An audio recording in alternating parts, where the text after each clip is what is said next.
Does it feel like it in our city? I know there's not a home game. The Nationals are opening at Wrigley against the Cubs today. 2:20 first pitch.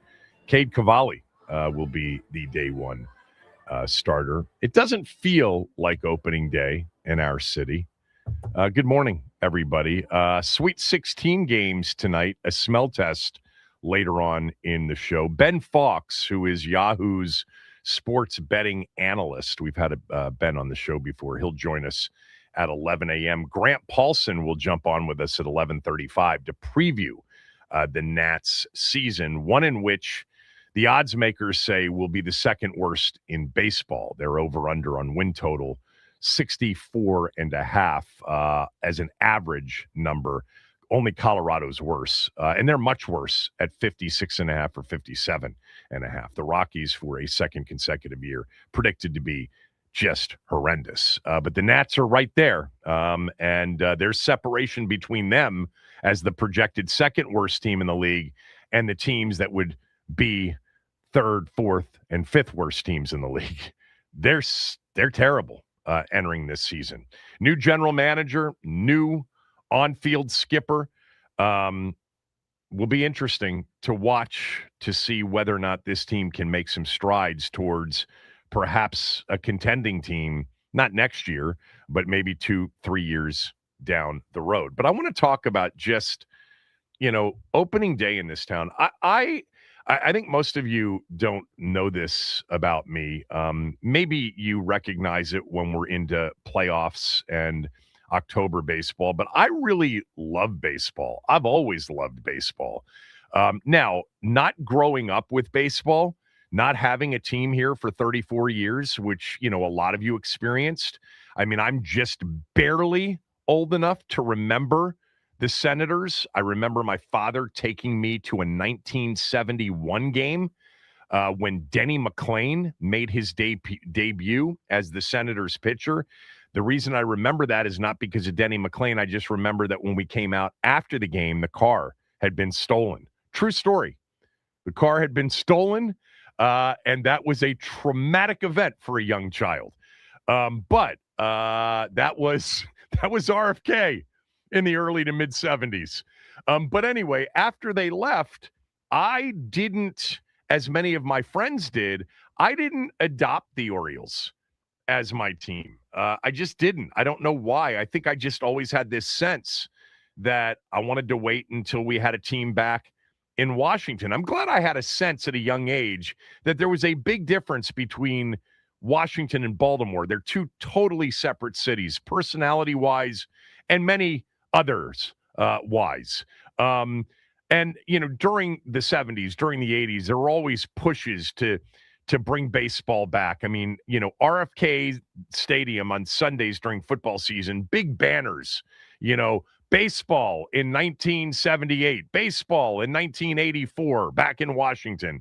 There was that moment in which it looked like the San Diego Padres might move to Washington, but it didn't happen. I mean, 34 years without baseball. I will tell you that I had a little Big Tony in me as a kid. And what I mean by that is Big Tony's favorite teams are the Pittsburgh Steelers, the Montreal Canadiens, the San Antonio Spurs, Duke. He's just always on front runners. And in the mid-70s, the Oakland A's were my favorite team. Vita Blue was my favorite player.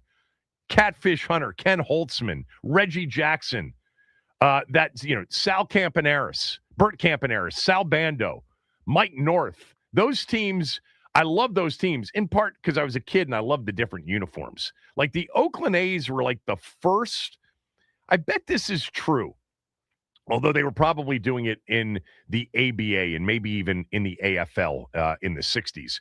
But I think the Oakland Athletics, or the Oakland A's, of the 1970s, the great teams that they had, the multiple World Series titles that they won, I think they were the first team to have more than just a home and an away jersey. They had white, they had yellow, they had green. They had 3 different jerseys. I might even be missing one. I mean, it took a while, Max, just so you know, for, multiple jerseys, alternate jerseys. It was the same for every team, white at home, gray on the road, dark on the road. And, as a quick aside, last night I was just kind of flipping around channels and I happened to have landed briefly on the NBA network where the Warriors were playing a home game against the Nets. Just pull up a highlight from last night's Warriors-Nets game and tell me if it looks anything like a Golden State home game. The floor is completely different. The uniforms are completely different. I know this is old man get off your lawn kind of stuff, but I hate that there's at least no consistency with what the floors look like. If I turn on a game, I want to immediately identify, oh, that game's in Detroit, that game's in Philly, that game's in Washington. But everything changes, it seems like, every night. I mean, it's hard to decipher quickly where the game's being played, although you have it, with a scoreboard, on the set. The team typically on the bottom is the home team, or the team mentioned second, if it's horizontal, is the home team. But anyway, back to baseball in the 70s, not necessarily, but I loved baseball, and I still think October baseball is as good as it gets in sports. The tension of playoff baseball, I absolutely love it. When the Nats moved here, I was beside myself. I remember those first few years listening to, Charlie in particular, Dave eventually, but listening to the games on radio that were not televised for those first few years, home games all the time. I mean, I was into it. That one particular season when through the halfway mark, they were 51 and 41 at the 81 game, 51 and 40, I think it was. That was actually exciting that they were, much better than anticipated their first year. And look, from 12 through 19, 2012 through 2019, that was exciting. I mean, to have playoff baseball in Washington, I remember doing the show with Tommy, from the stadium before game one against the Cardinals in 2012, kind of chilly, in October and gray and cloudy. And it just felt like playoff baseball. And I'm like, wow, this is a big deal. Like, this is what we've been watching, some of us, in October with other teams, over a long period of time. And now we get this, to ourselves. And of course, there were scars built up rooting for this team during 2012 and before 2019. The painful playoff losses. I mean, the Game 5 loss to St. Louis that first year in 2012 with the big lead, so painful. Then the same thing happens against the Cubs and the Dodgers, at home, before finally making that World Series run, which started with that incredible wild card win, Soto's eighth inning hit. It was phenomenal. It was great, and it was like, wow, we're not turning into a baseball town, because I don't think that's ever going to happen as long as the football team's here, and it's the number one story. And I would also suggest I doubt it's ever going to happen as long as the current ownership is in play. It's just not an ownership that is top-notch in terms of winning being the most important thing. Making money or losing as little money is much more important than the former. But some of those years I felt like opening day was exciting. But, man, we are now, in this is going to be the seventh year. Now, 2020, it was terrible luck what happened to our baseball team. You win a World Series, and there is an amount of incremental revenue jump, goodwill, new fans that jump on for a first-time champion. This is something I remember during 2020. I found this article that was written about the first time your city's sports team wins a title and what it means to the franchise. It's like this massive increase in revenue because of sponsorships, because of tickets sold, because of everything that comes with being the defending champions. And they didn't get a chance because of COVID to have a normal sort of, bounce that the World Series in October of 2019 would have provided. So there was some bad luck, not to mention that our owners are in commercial real estate, and commercial real estate ended up taking a massive hit because of the pandemic. So it was the worst possible situation following the Game 7 win in Houston. You know, what would happen over the next couple of months. So bad luck for sure. But, I mean, this team, you know, since that World Series, you know, take the 60 game, you know, 26-34 losing season during the pandemic out of it. 65 wins, 55 wins, 71 wins, 71 wins, 66 wins. And this year projected to be fewer than 66 wins. I've seen a lot of predictions of 100 plus losses. You know, they lost 107 in 2022. And the bounce that they hope to get actually is completely deflated, in my opinion. I don't feel it. I think it snuck up on us. And then, by the way, how the hell do you watch these games? I mean, there's no more Masson. They're part of the MLB TV, you know, conglomerate now. You know, if you only have YouTube TV, I believe you've got to stream these games at $19.99 a month. I'll tell you what, for this team right now, couldn't be a worse time to not be available easily in terms of the games being televised. I know that I think Xfinity Comcast has a channel that those games will be on. Same with a couple of other spots. But worst possible timing not to have, you know, it bundled into a cable package or available over the air. I mean, $19.99 a month for this team, I can't imagine it's going gangbusters. Does it feel like opening day to you? 301-230-0980, 301-230-0980. This, in many cities, is a huge day. Huge.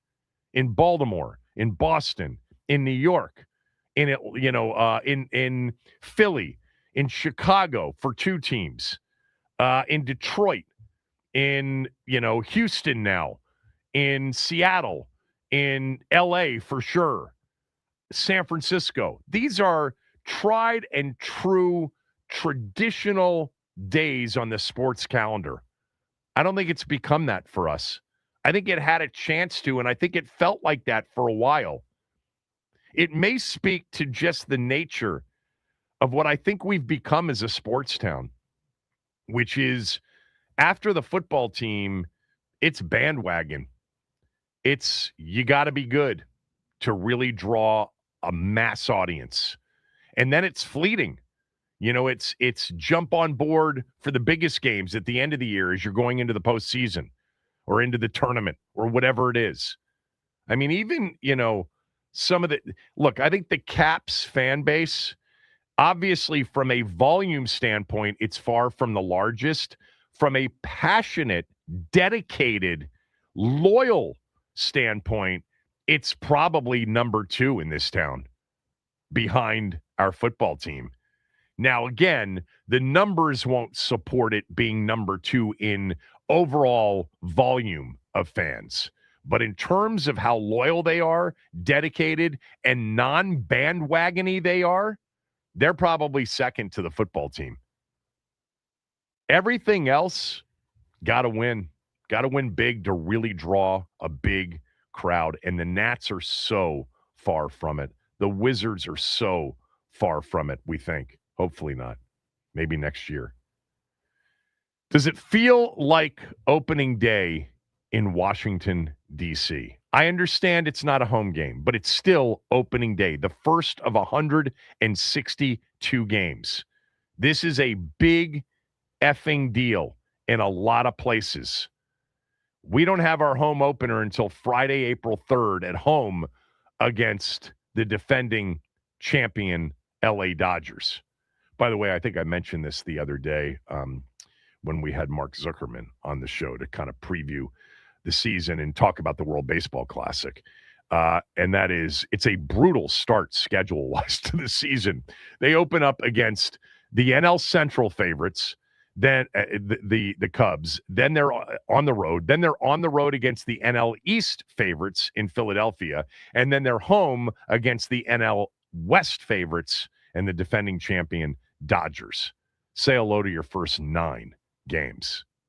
I'm looking forward to watching Cade Cavalli pitch today. I'm looking forward to following James Woods' young, emerging, hopefully superstar kind of a career. I'm concerned about Dylan Cruz. He's down in AAA. I think there's a reason to be concerned. Maybe it's too early. Does it feel like opening day to you? 301 230 0980. And if it doesn't, why not? We yearned for baseball for so long, and now it's been back here for 20 years. And it just seems like very much underwhelming. It does to me anyway. 301 230 0980. It's the Kevin Sheehan Show on the Team 980 and the team980.com.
What I got is, I guess, some discussion about another team in town that not enough people care about right now. But the Wizards snapped their 16-game losing streak, winning at Utah last night, 133 to 110.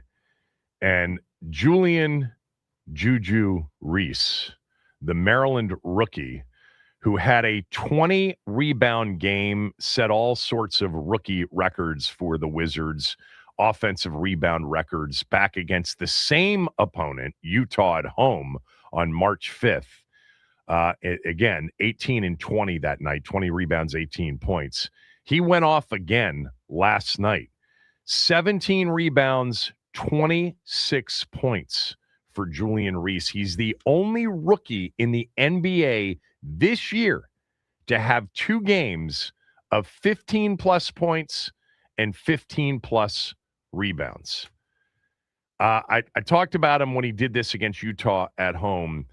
He was a joy to watch develop over 4 years at Maryland, because there were moments where it did not look like he could be an NBA player. It did not look like he could be even a good college player. He was a terrible shooter from the free throw line for a few years, improved, kept working at it. Everybody you talked to at Maryland, they loved Julian Reese, Juju. The younger brother of Angel Reese. I think most of you know that. But, congrats to him, man. He is making the most out of this opportunity after being a part of, G League teams and getting called up back in earlier this month. And to have 2 games, 18 points, 20 rebounds in 38 minutes against Utah the first time. Last night, he only played 30 minutes and had 26 and 17, had a block shot, had a steal in the game. He was 12 of 16 from the floor. He's actually, in his 6 games for the Wizards, he's a 65.1% field goal shooter. He's not attempted a 3. He's not going to be the guy that spaces the floor as a 5. Although the stroke isn't necessarily as terrible as it used to be. But, really happy for Juju, who's had a really nice start for his first opportunity. He's playing on a team, obviously, that is not trying to win basketball games. And after a 16-game losing streak, the one win last night didn't really hurt them. They've got 10 games left in the season, and they are currently 3.5 games ahead of, or behind, Utah. And they are only right now a game and a half behind, or in front of, thinking about it inversely, because you're trying to get to the bottom. The Pacers are currently the worst team in the league at 16 and 57.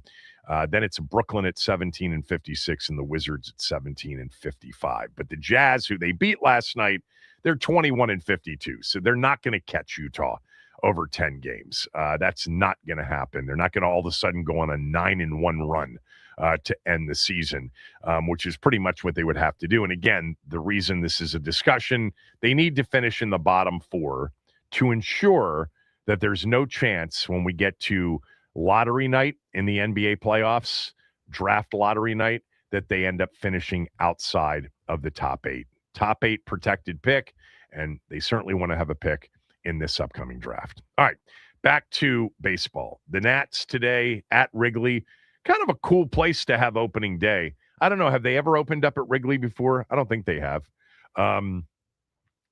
Maybe they have.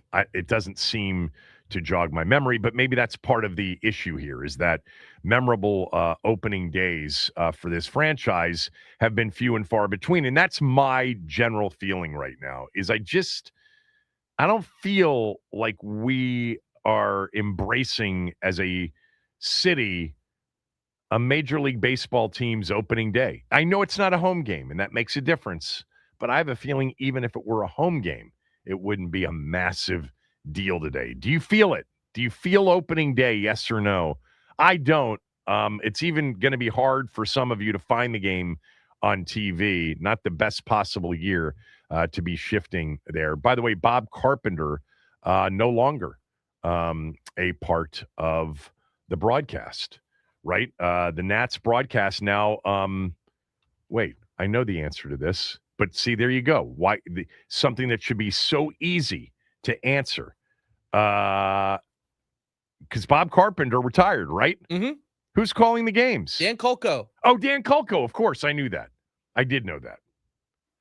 Congratulations, Dan Kolko. Sorry for having a difficult time pulling that. He's done a great job on the field during this era.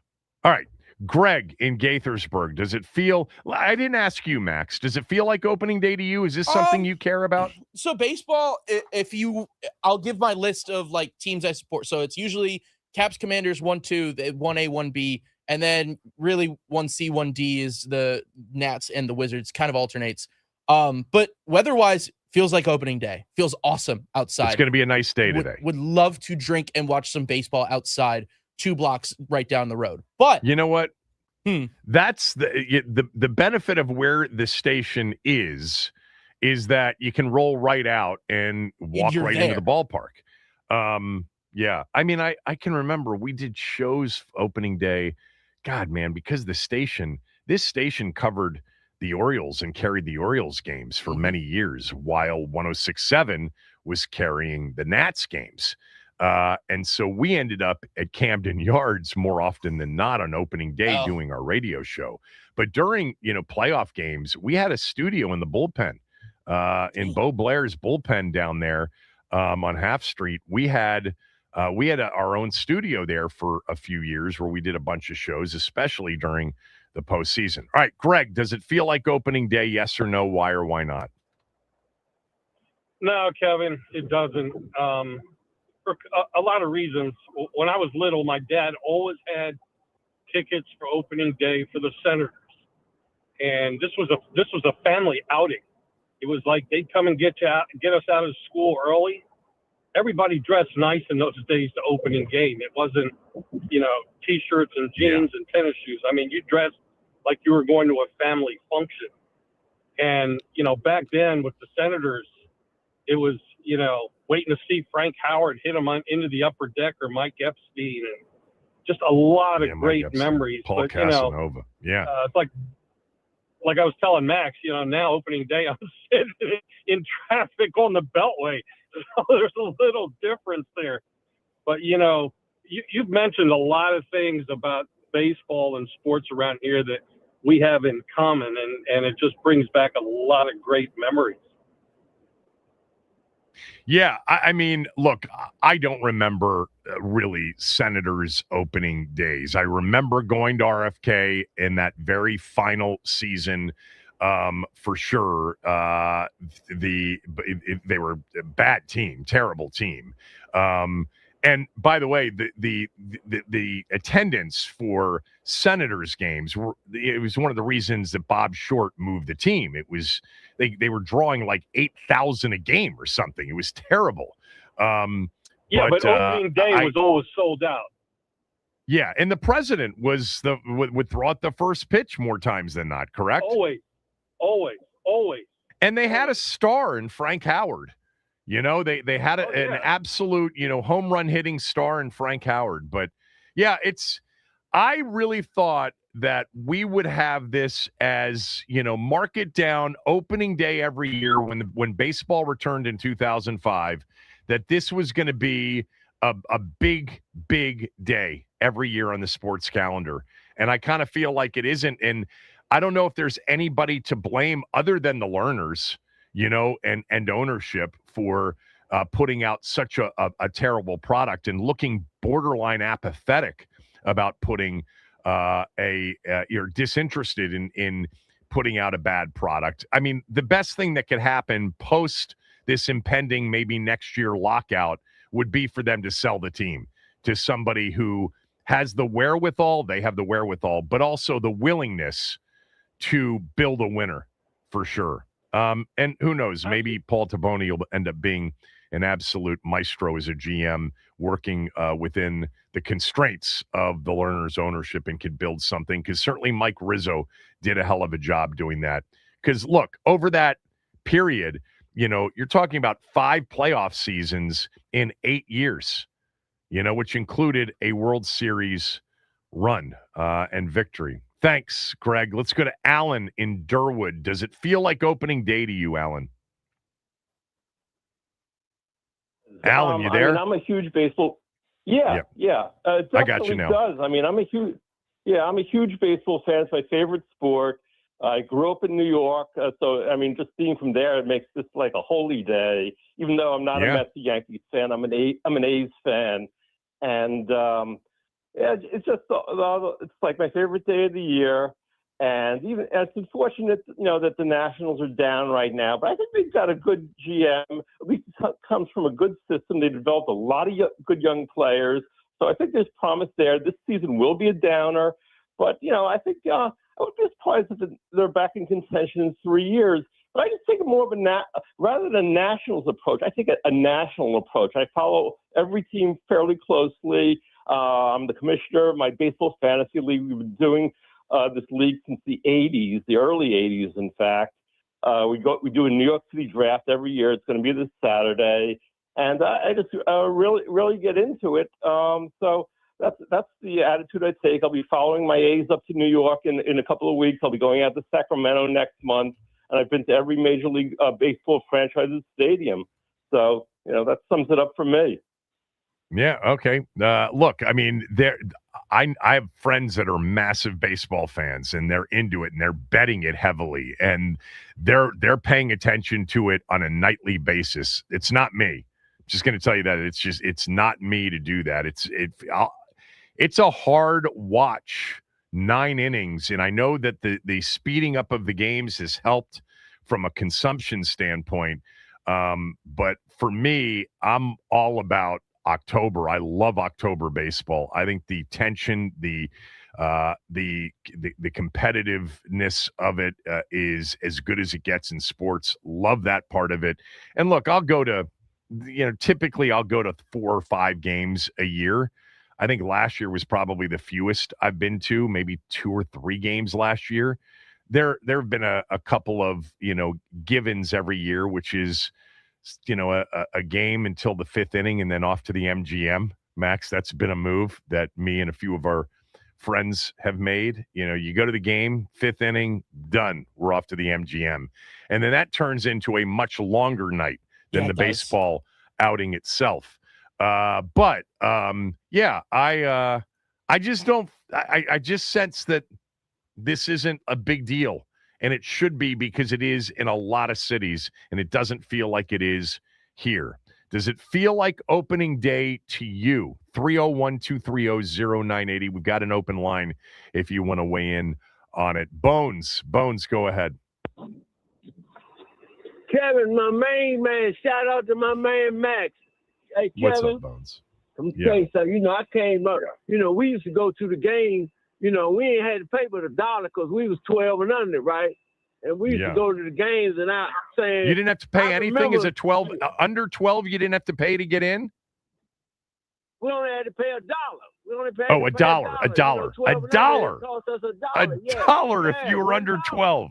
Yeah, 12 and under. We only had to pay $1, man. I remember, Paul Lindblad, Aurelio Rodriguez, Mike Epstein, Tim Cullen. Joe Burrows, Paul Casanova, Lenny Randall, Paul Casanova. I ain't seen the catcher like him yet. Lenny Randall and all them guys, right? Who was the Dick Bosman? Dick Bosman pitched was a big time pitcher for them. Yeah.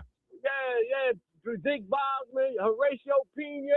What I mean? And Ted Williams was the manager. I mean, Ted Williams came here in '69 and was the manager for 3 years here. Yeah. Yeah. See, Kevin, I'm a baseball. Hey, wait a minute, Bones. Help me with something. Andy Poland would be able to get this immediately. Kurt Flood, who basically created sort of the free agency period in baseball. Didn't he? He played for the Senators at the end of the Senators' run, right?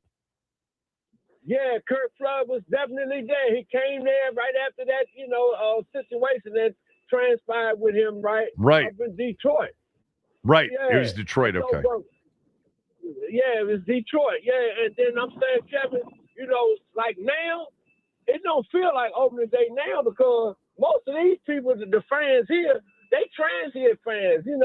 They be going to the game for Baltimore, for the Philly, for the visiting team. I know. As opposed to going there for the Nats. Yep. So it don't feel like it to me. You know what I mean? I got you. No, I hear you on that. But I think look, we've talked a lot about this over the years, about DC as a sports town. It is not, a great sports town compared to great sports towns. It's far from New York, Boston, Philly, Chicago. Even to a certain extent, I know this is going to sound crazy because it's such a laid back town, but it's not even LA or San Francisco in many ways. Those fans are super passionate, Dodgers fans and Lakers fans, and in San Francisco, Niners, Warriors, Giants. I mean, we have very much, it's kind of always been this way, but we have one team that has a mass following and a mass sort of passion level.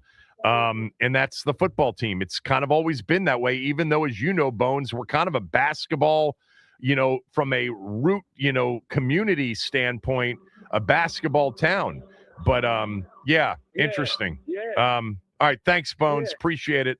Let's go to our guy, Robert, in Annapolis, who has a much better sense because Baltimore is definitely a baseball.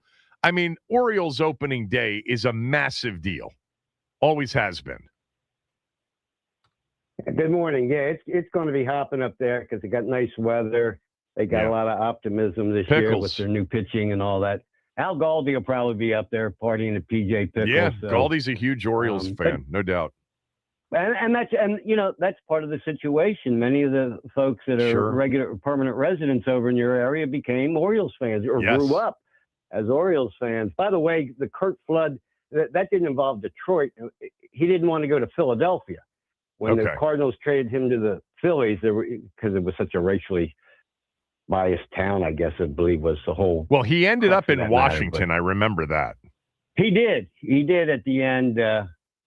Guy, overlooked individual in the history of baseball, quite frankly. Should be in the Hall of Fame. What was it? He challenged the. Essentially, isn't he part of why free agency ended up becoming, a reality? He filed a federal lawsuit, but he didn't prevail. The free agency didn't really come about until an arbitrator granted a guy named Andy Messersmith and Dave McNally from the Orioles. That all happened a few years later, but he was the one he was a very good player, all-star player, but he did not want to go. He got traded from the Cardinals, where he was a very good player. He just didn't want to go to Philadelphia. So he tried to go about it, and frankly, he got screwed, is the way to say it. By the way, you mentioned Wes Unseld holds every rebound record for that franchise. I know it was the Baltimore Bullets initially, but he had 29 rebounds in one game. And I know that, but the record that Juju set was for a rookie for the Bullets, for the Bullets in Washington. Bullets/Wizards since they moved to DC in 73. Wes Unseld, didn't you say that player you mentioned? Wes Unseld was a rookie when they were in Baltimore. Oh, that's what I'm saying. But for the franchise, the rookie, he had the most rebounds in a single game. Yeah, I understand that for franchise, but what Juju set the record for was rookie rebounds in a game since they moved to Washington. I got you.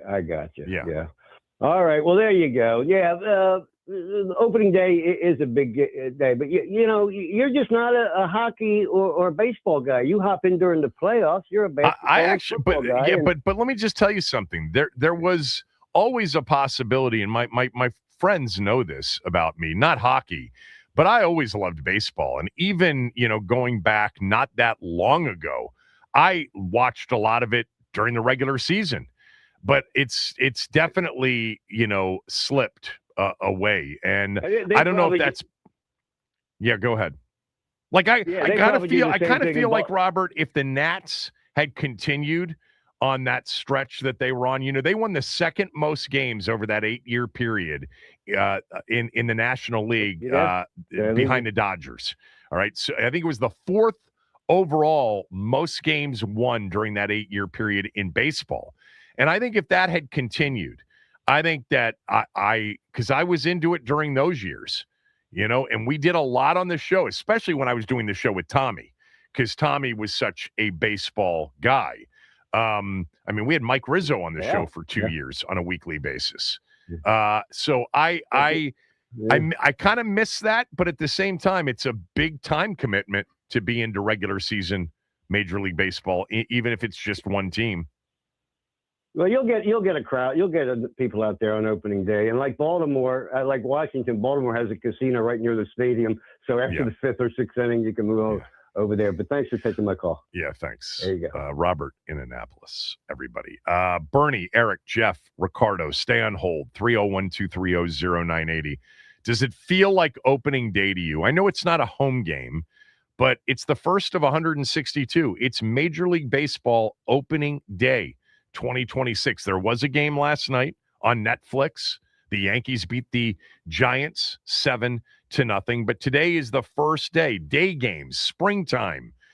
And it just doesn't feel, as a Washingtonian, born and raised, and a Nats fan, and I am, it just doesn't feel big to me. Does it to you? Your calls continue next. At 11 a.m., we'll talk NCAA Sweet 16 and find out where all the action is on the Sweet 16 games. Kevin Sheehan Show, the Team 980 and the team980.com.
You said that was from last year's opening day? It was from opening weekend of last year. He didn't have 2 homers on opening day. He did not. I believe he had the one on opening day, and then the other one was the next day or the next game.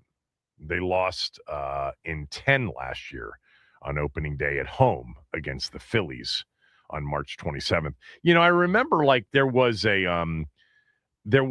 pretty much a stretch where National Championship Game Monday was also opening day every year. I felt like opening day, I was at Camden Yards for several opening days, and I felt like that was always the day leading into the National Championship game at night. It's earlier now at the end of March. Used to be more kind of an April thing. All right, 301-230-0980. Some of you have been on hold for a while. I want to get to your calls. Does it feel like opening day to you? I know that's not a home game. We're not heading down to Half Street, hanging out in Bo Blair's bullpen for a pop or 4 before the game starts. It's at Wrigley. What a place for opening day. That would be a nice place to see opening day. I've never been to Wrigley. Let's go to Bernie in D.C. Bernie, go ahead. Hey, Kevin. Bernie, what's up? Yeah, listen. The answer is no, it doesn't. And for a few reasons. I grew up here in D.C., and I even go back to the original Senators. And one of the highlights on opening day for us, number one, usually we were the only game in the league at that time because it was a big deal. The president threw out the ball. Yeah. Yeah, and my dad and I, this is a trivial, minor thing, but our big curiosity was who was going to catch the ball that the president threw out. You see, in those days, the players, they gathered around. It wasn't like, the president goes to the mound and then throws to the catcher. It was like right. They threw it from the seats that they would be sitting in, right? Yeah, he threw it from the presidential box, whatever. Yeah, the presidential box. I go back to, I even remember President Eisenhower throwing the ball, and Bob Allison, prominent senator and later twin caught it. Right. And the next year was the first year the new senators came. And I remember I was ticked off. I was in the 4th grade, and Dad wouldn't let me out of school. He went to the game. Yeah. I was kind of ticked off. So but see, that's those memories, I feel like, aren't being generated with – I'll be honest. I didn't take my boys to opening day, to Nats opening day games. I think maybe we went one year. A lot of those years I just happened to have been working and happened to have been on the air at the time that the game was being played. But it hasn't become the tradition that I thought maybe it would when the Expos moved here. Yeah, that's the case too. And by the way, with Kurt Flood, it was the reserve clause. Thank you. But it was because he wanted to be able to move, freely. Right, but baseball had got an exemption from Congress that took it out from under the Sherman antitrust clause, which meant that they could keep players. And Kurt didn't want that, so they sent him to the Phillies, and he didn't want to go there. So in some kind of compromise, he ended up with the Senators. I think it was 1970 and 71. And, he had been a great player. He was on those World Series teams with St. Cardinals, Louis. In the 60s, Yeah, with Bob Gibson, right. Yeah. Bernie, thanks. Thanks for that. Yeah. Really appreciate it. Let's go to Jeff in Vienna. Jeff, go ahead. Happy Thursday, Kevin. You too, Jeff. Growing up in Cincinnati, today is a very special day. Sure. Back at home. Probably from age 6 to when I left to go to school, I went to every opening day with my older sister. It's basically a holiday there. My dad still had to write me a note to get out of school, but saw Hank Aaron's 714 home run. After college, unfortunately, saw John McSherry die on the field on opening day. It's a big day in Cincy today, definitely. I think that, there are cities in the baseball towns where baseball's number one. And St. Louis is a perfect example of that. I think baseball's probably number one. You could certainly argue that baseball's number one in New York. and maybe even close in LA. Cincinnati's probably, I know that you guys love your Bengals and you've got two pro sports teams, but the Reds have had a lot more success historically than the Bengals. Would you consider the Reds to be number one in Cincinnati? Not since Joe Burrow, no. The Bengals are definitely number one. It's Ellie's starting to bring it back a little bit. But the Reds are a little bit on the comeback trail. They did make the playoffs last year. But no, I mean, Joe Burrow owns that town.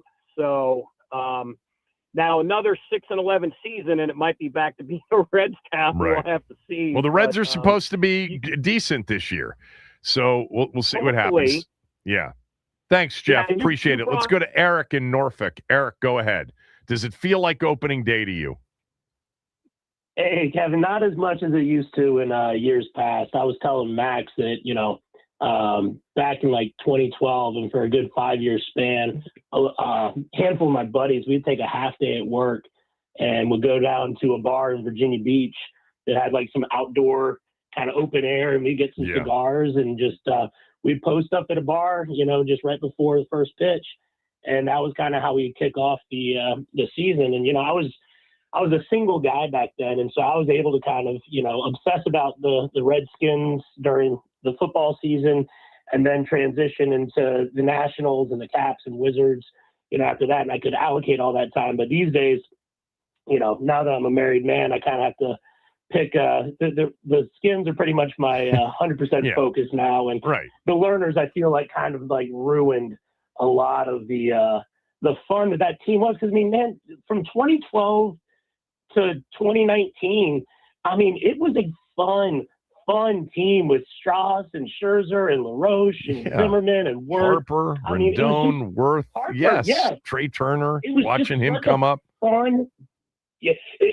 As people would kind of transition out, it was another great talent coming in, and it was just always such a fun group of guys to pull for. Davey Johnson was so much fun to kind of see manage this team. Dusty's couple of years here he was an absolute show by himself. They were a legitimate upper tier kind of contending franchise. Again, over that 8-year period, nobody won more games in the National League with the exception of the Dodgers during that 8-year period. They didn't have a losing record, right, during that stretch at all. 5 playoff trips in 8 years and some gut-wrenching playoff series losses, at home in game 5s to the Cardinals, the Dodgers, and the Cubs. And even that series that they lost to San Francisco was kind of a riveting series. We had the 18-inning, game 2. I was at that game. As the temperature during that game, I think, dropped 30 degrees. It was unbelievable. Some really good kind of deep into the soul memories and scars being created during some of those years. And I feel like that is so in the distant past. It's strange. Thanks for all the calls. Appreciate it, you guys. We're going to switch gears here, talk some Sweet 16, especially as it relates to the betting portion of the next 8 games with Ben Fox from Yahoo Sports next.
Window Nation's offering 50% off everything. So if you've been thinking about new windows, I mean, you got to call Window Nation to schedule a free in-home estimate and get a quote from them.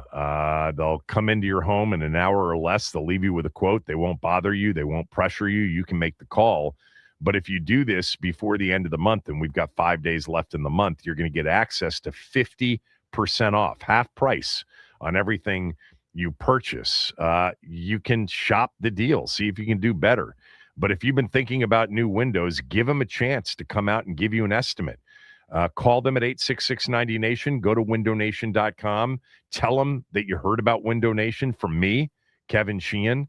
You're going to get a phenomenal company to work with. I promise you that. They, from a customer service standpoint, are elite. Yes, elite level. How about 45,000 five-star reviews on social media? Most people complain on social media. When you get that many five-star reviews on social media, you're doing something right. Forbes magazine ranked them number one in the country in terms of window installation companies. They give you a lifetime warranty. There's literally no risk, and you're going to end up paying half price. And if you choose to finance the purchase, no money down and as little as $199 a month. Hurry. This sale ends March 31st. Don't wait to put an end to your window problems. Schedule a fast, free, no pressure, no obligation, in-home estimate right now at windownation.com. All right. Ben Fox is actually going to join us at 12 noon. I was a little bit off on that. But that gives me some time to respond to a lot of the Jeremiah Love conversation from the last couple of days. Yesterday on the show, I pointed out that if you're looking for some nits to pick about Jeremiah Love, one thing has been true. Against the better defensive teams, he has not played very well, has not generated, anywhere near what he's generated against some of the horrendous defensive teams he's faced. Now, many of you, pointed out, and I did mention this, it's not like I ignored the fact that at the end of 2024, especially in the championship game against Ohio State, he was hurt. He's playing with that banged up knee, and he played like a warrior in some of those games. I get it. But the bottom line is, even, against Georgia and Penn State, when he wasn't 100%, the results weren't very good. But forget 2024 and go to just last year. The two teams on the schedule that were good defensive teams, very good defensive teams, he faced in the first two games of the year. Miami, they lost to Labor Day weekend. Great game, 27-24. And then they lost that unbelievable game in which they missed an extra point to lose at home in South Bend in week 2 to Texas A&M, 41-40. Against the Canes, who had the 12th ranked defense in the country. We know how good they were defensively. They were the number 6 rush defense in the country. 10 carries, 33 yards. 4 catches, 26 yards. No touchdowns and a loss. Texas A&M, 23 carries, 94 yards. Not a bad day, 4.1 yards per carry, but hardly what he did the rest of the year. A lot of the massive days he had and the super high average yards per carry games came against bad defensive teams. It's just a fact. His best game of the year, 24 carries, 228 yards, and a touchdown against SC. SC was not a good defensive team this year. But how about this? Against Boston College, BC ranked 128th defensively out of 136 teams. 17 for 136, 8 yards per carry. Syracuse was the number 126 defense out of 136 Division I teams. That was the day in which he had one big long run after another. 8 carries for 171 yards. He averaged 21.4 yards per carry. But Syracuse was horrible defensively, as was Arkansas when he met Arkansas in week 4, only 14 for 57. He did have 5 catches for 70 and had 4 touchdowns in the game. Purdue was terrible defensively, 19 for 157. They had a schedule really just with bad defensive teams on their schedule after the first 2 games of the year, in which he went for 33 carries for 127 yards or 3.6 yards per carry. I like Jeremiah Love. I like him as a player. I promise you, I like him as a player. Like him as a prospect. I just don't like him at number 7. That's all. We just have a difference of opinion.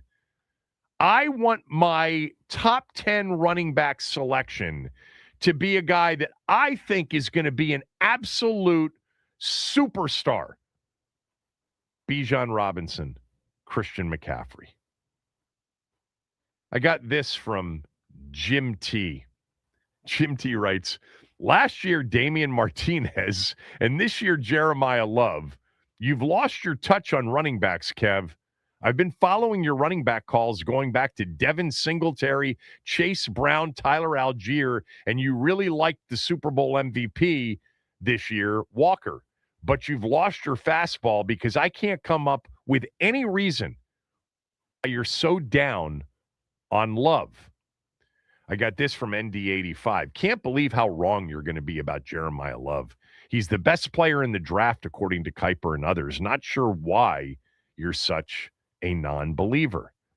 I'm not a non-believer. I haven't, said that I'm down on Jeremiah Love. I actually think he's going to be a really good back. My comp has been Josh Jacobs with better speed. That's a really good NFL back. And yes, give me him. Give me Josh Jacobs with better breakaway speed. I'll take that because it's better than anything else in the locker room right now or in the, in the running back room. I think it is. I'm pretty sure it is. So I'd love to have it. And if they end up taking him, I'm going to be excited that they've got a weapon like him in the backfield. I just personally wouldn't take him at number 7. For that position, I want the rookie contract that I'm going to pay out to be leverageable. And those positions are, as we know, quarterback, edge rusher, receiver, left tackle, not running back. There'd be no real benefit of having Jeremiah Love on a rookie deal.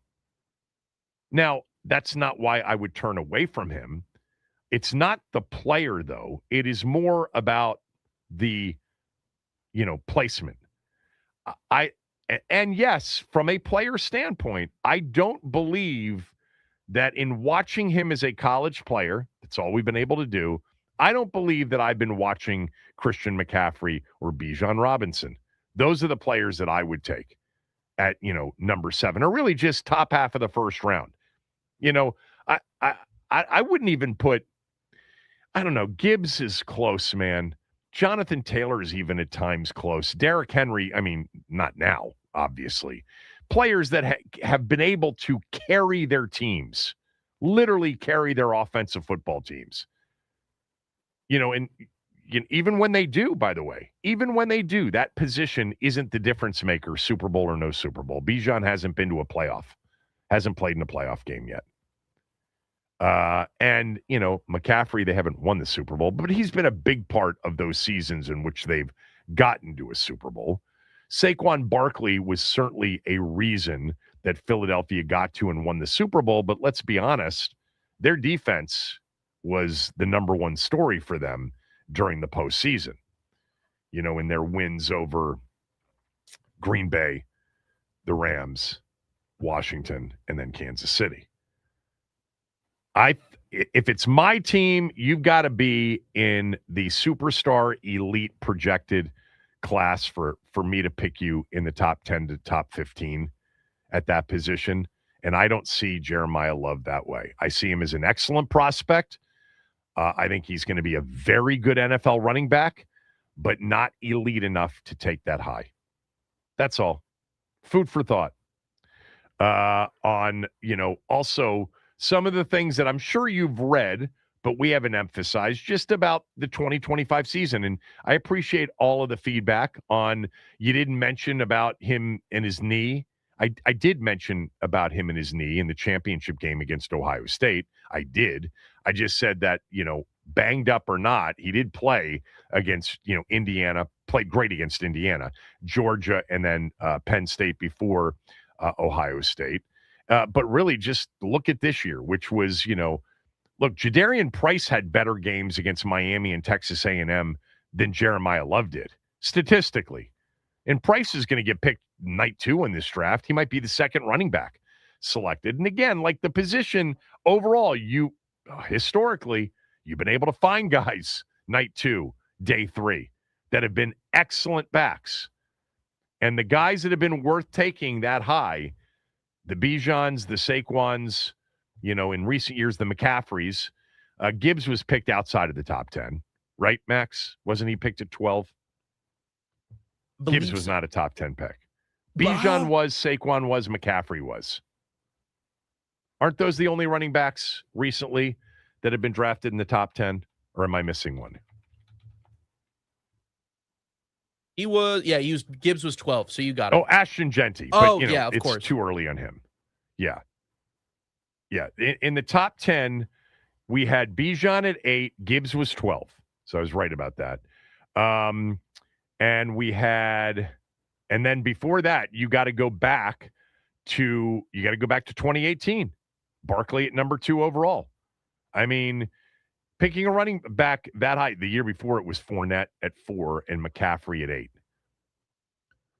So the 2 superstar backs that I would say, if he's not Bijan Robinson or Christian McCaffrey, sorry, not worth top half of the first round. Certainly not worth top 10.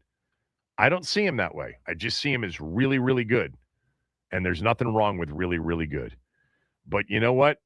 And I know that the draft is thin for us in terms of picks, but at 71 in the third round, you really need a running back. You might get a Quinshon Judkins from last year. He looked really good as a running back. Was he third round?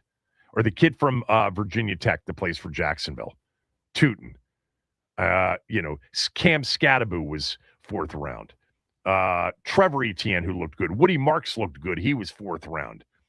Who else was drafted last year late? My guy has not worked out. True. They got Ja'Cory Krosky-Merritt in the 7th round. Yeah, Damian Martinez bounced around.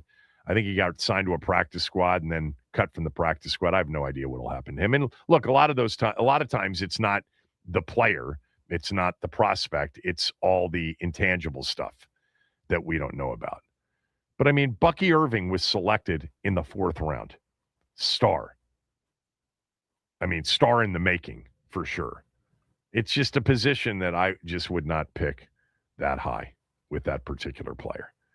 When we come back, I want to talk about the Ohio State Pro Day. Carnell Tate decided not to try to improve that disappointing 40 time in Indy. More on that next.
Grant Paulson in 15 minutes. He'll join us to kind of preview the Nats season. We'll talk a lot of Sweet 16 in the final hour of today's show. And we'll come back to, something that I said about Jaden Daniels yesterday on the show as well. Yesterday, basically, 100 Ohio State players working out on pro day. It wasn't that many. I think it was 17 in total. Carnell Tate, had a disappointing 40 time at the Indy Combine. He ran 4.52. And there was a belief that, on his home turf, can run the 40. Let's get it to 4.4 something. And then all of a sudden there will be no doubt about him. But he chose not to run the 40 at Ohio State's Pro Day with all 32 teams represented. Washington had Adam Peters, Lance Newmark, Dan Quinn, David Blau, and Durante Jones all there. I mean, Ohio State's got 4 projected first-round picks. Here's what Carnell Tate said, the wide receiver prospect from Ohio State, about why he chose not to run the 40-yard dash. I definitely think it can be overvalued. Like couple of great NFL receivers that's right now, like Puka and Jason. I'll probably win. They ain't run the fastest of times, but they're the 2 best receivers in the league right now. So it just depends on who's looking at it and how y'all want to take it. Did you think about running it again? Yes, I ultimately did think about running it again, but we just decided just not to. Just go play the football. No team was questioning about my speed, so we just go out there and run routes at this time. That was Carnell Tate. Thought about it, decided not to. Other guys haven't run it. Puka Nacua is a pretty good comp, but I think Puka Nacua was hurt. I could be wrong about that during that period of time. Look, to me, it's always about the tape. It's always about the games. He doesn't look like a 4.52 or 4.53 40 guy in a football uniform on a football field during an actual game. He looks imposing as a taller receiver. He's a great hands catcher. I mean, he didn't have a drop last year. This is a guy who's played with great receivers, and probably the guy opposite him will be the first receiver picked in the draft next year, maybe the first player picked in the draft next year, in Jeremiah Smith. He's a terrific route runner. He's a great contested catch guy. He doesn't look 4.5 in a football uniform. I would hope that teams, and this is like one of those conversations you just love during this time of year, man. Wouldn't it be interesting to just get a backstage pass for all of these conversations about these players, how they're evaluating, and then how it breaks down to their board, and then how it gets executed on draft day? My gut is that his 40 time doesn't matter to most teams. It doesn't matter at all. They don't see a receiver that can't threaten a defense down the field on tape. And that's Ohio State playing in the Big Ten. I mean, playing some really good opponents, big-time defensive opponents. Unlike Jeremiah Love at Notre Dame, they just had 2 of them on their schedule this year. Sorry that I keep going back to him. I like Carnell Tate a lot. I like Jordan Tyson a lot. I like Lemon a lot. There are a lot of receivers to like, but I would have literally no issue at all if they selected Carnell Tate at number 7. I think it's more value, certainly positionally, in the draft to take Carnell Tate versus a running back. This is a guy that also came up big in some of their big games. So I like Tate. I don't care that he didn't run the 40. I was thinking that if he did run the 40, it would end up being a better time, and then all of a sudden people would be all over Tate. Maybe it's better that he didn't run it from a Washington perspective, if that's who they're, targeting. It's really going to have to do, obviously, with a lot that happens in front of them. What was the other soundbite you wanted me to play? Sorry, Max. So the Caleb Downs thing, I don't know if you remember from about like a month or 2 ago, or I guess a month or a few weeks ago, the degenerative ACL report that was going out there and getting talked about. Yeah. So they asked him about it at his pro day, and here's what he said. Nothing. I mean, really, They already answered it. Pat McAfee put out a statement about it. That's not what my medical said, so that is what it is. I don't really know who gave him that information, whoever that dude is, but it is what it is. So, I mean, just continue to do me. I can't control that or what people say, so just here. John Harbaugh, the new head coach of the New York Giants, said about Caleb Downs, I'm watching a future Hall of Famer. Mm-hmm. And then apparently they had a lengthy conversation after drills were done. He also had a lengthy conversation with Commanders GM Adam Peters. So something to look out for with the Giants at 5 and Commanders sitting at 7. Yeah. This is going to be so interesting the way it goes. Our spot at number 7, too bad we beat Philadelphia.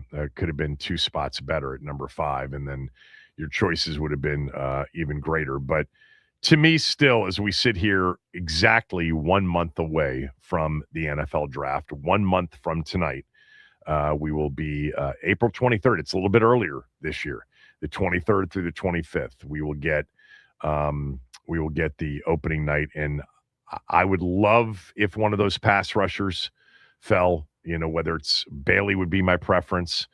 I think they might have a shot at Bain. Bain, to me, like of all the players on the board, Bailey and Bain were the 2 players that showed the most in games. Like you watched and you're like, well, they're dominant. They're dominant defensive players.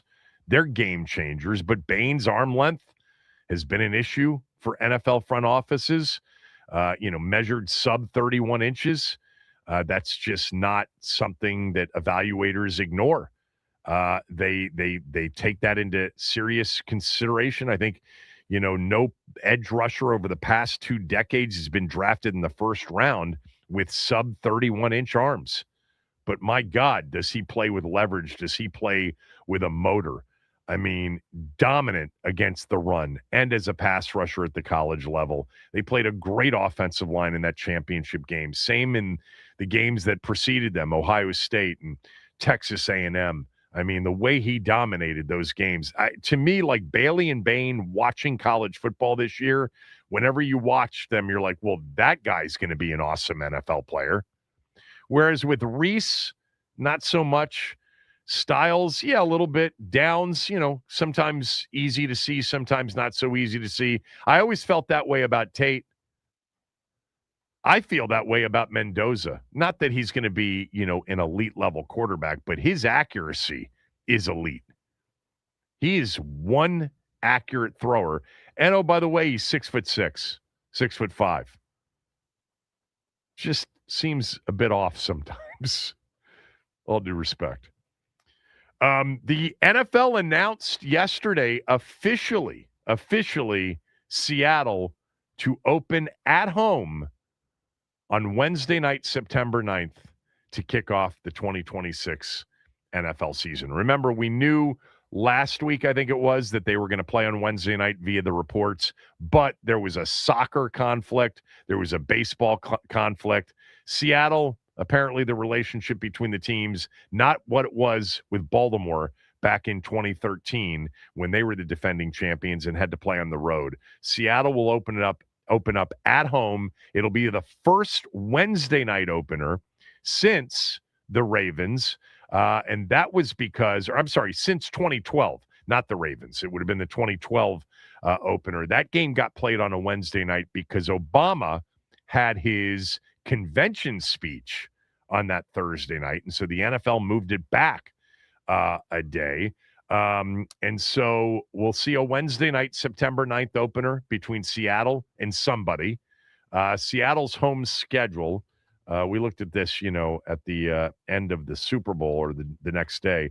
Their home opponents in 2026 are the division opponents, the Cardinals, Rams, and 49ers. But the Rams and 49ers are out as a potential opponent for Seattle because they play the next night, Thursday night, in Melbourne, 8:35 kick, 10:35 a.m. Melbourne time, for what will be a pretty important NFC West game early in the season. The Rams and 49ers playing in Australia at 10:35 a.m. Why couldn't they have made it 11 a.m. and started the game at 9 p.m. Eastern? I don't know. So it won't be the 49ers or the Rams. I doubt it will be the Arizona Cardinals, but Cowboys, Chiefs, Chargers, Bears, Patriots at home, rematch of the Super Bowl, and also the Giants at home. A lot of good potential openers. I would guess Dallas is out because they opened up last year against Philly. That doesn't mean that they can't. I don't know. It feels like to me they'll save the Super Bowl rematch. Feels to me like a Bears Seattle opener Wednesday night, September 9th. I like that, especially because Caleb has been doing that. He's been doing a lot of media over the summer, and everybody saw it in the playoffs what he's capable of. So I think he got a lot of that extra juice. So I could definitely see that happening opening night. And the other thing is I would probably cross the Chiefs off the list because when they make the schedule here over the next 2 months, they're not going to know for sure if Mahomes will be ready for the opener. True. So Bears seems, Patriots they'll save. I guarantee you CBS or Fox will probably get that one in a 425 spot in, October, November, something like that. Giants, I can't see that. Chargers or Bears? I think I've eliminated everybody else. It's either going to be the Chargers or the Bears. It seems like the Bears would be a hyped opener. Bears at Seattle. All right, the Nats open up today, 2:20 at Wrigley. Grant Paulson will jump on with us next to preview the Nats season. We'll talk some football as well. Kevin Sheehan Show, the Team 980 and the Team980.com. All right, happy Thursday, everybody. We start off with the Washington Commanders. They are hosting former Rams cornerback Ahkello Witherspoon for a free agent visit today, hoping to add more depth to the secondary after the injury-plagued season of last year. Plus, Will Wade is leaving NC State for a return at LSU to coach their basketball program. Plus, it's opening day. Nats baseball on tap as they take on the Chicago Cubs from Wrigley Field. Cade Cavalli set to take the mound for the Nats versus Chicago's Matthew Boyd. Pregame gets rolling over on 106.7 The Fan at 1:50. First pitch slated for 2:20 p.m. This update is sponsored by the Team 980 YouTube page. Just open the app, type in the Team 980, and hit subscribe. Kevin Sheehan is live every day from 10 to 1. You can catch programs like Take Command all off season. Don't forget to hit the like button whenever you do decide to join us and turn on notifications to stay up to date on all things DC sports. And that is what's trending.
All right, hopeful to be joined by Grant Paulson to discuss the Nats season, preview it, and talk a little football as well. Nats open up today at home on the road against the Cubs at Wrigley.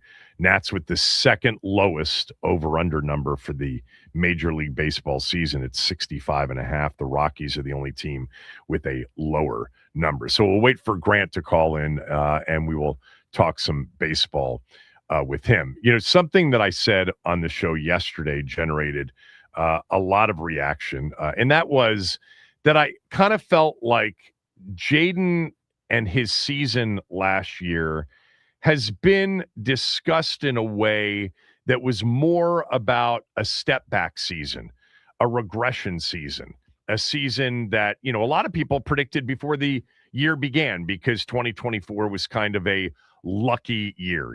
Washington with all their close wins, Washington with the schedule that broke the right way with some of the backup quarterbacks, and then Jalen Hurts gets hurt in a game late, and we're facing Kenny Pickett, and we've got some of the New Orleans quarterbacks they went through in one game, and that it couldn't be duplicated. And a lot of those people said I was right, but they weren't right for the correct reasons. I kind of felt like there's been historically when Joe Burrow's had an injured season, it's like, look out for Cincinnati next year. Joe Burrow's back. He's healthy. If he plays 17 games, they're going to be a good team. Same thing has happened with Lamar Jackson. Same things happened with Dak Prescott at times. I mean, he didn't play last year, but he's going to be back. So the Cowboys are going to be much better. And I've just kind of felt, just from my perspective, that that's not the conversation about Washington. The conversation about Washington isn't, they didn't have their starting quarterback for 13 out of 17 games. I mean, he only played in 4 complete football games. So if he's back and healthy, of course they're going to be better. He hasn't gotten that benefit of the doubt.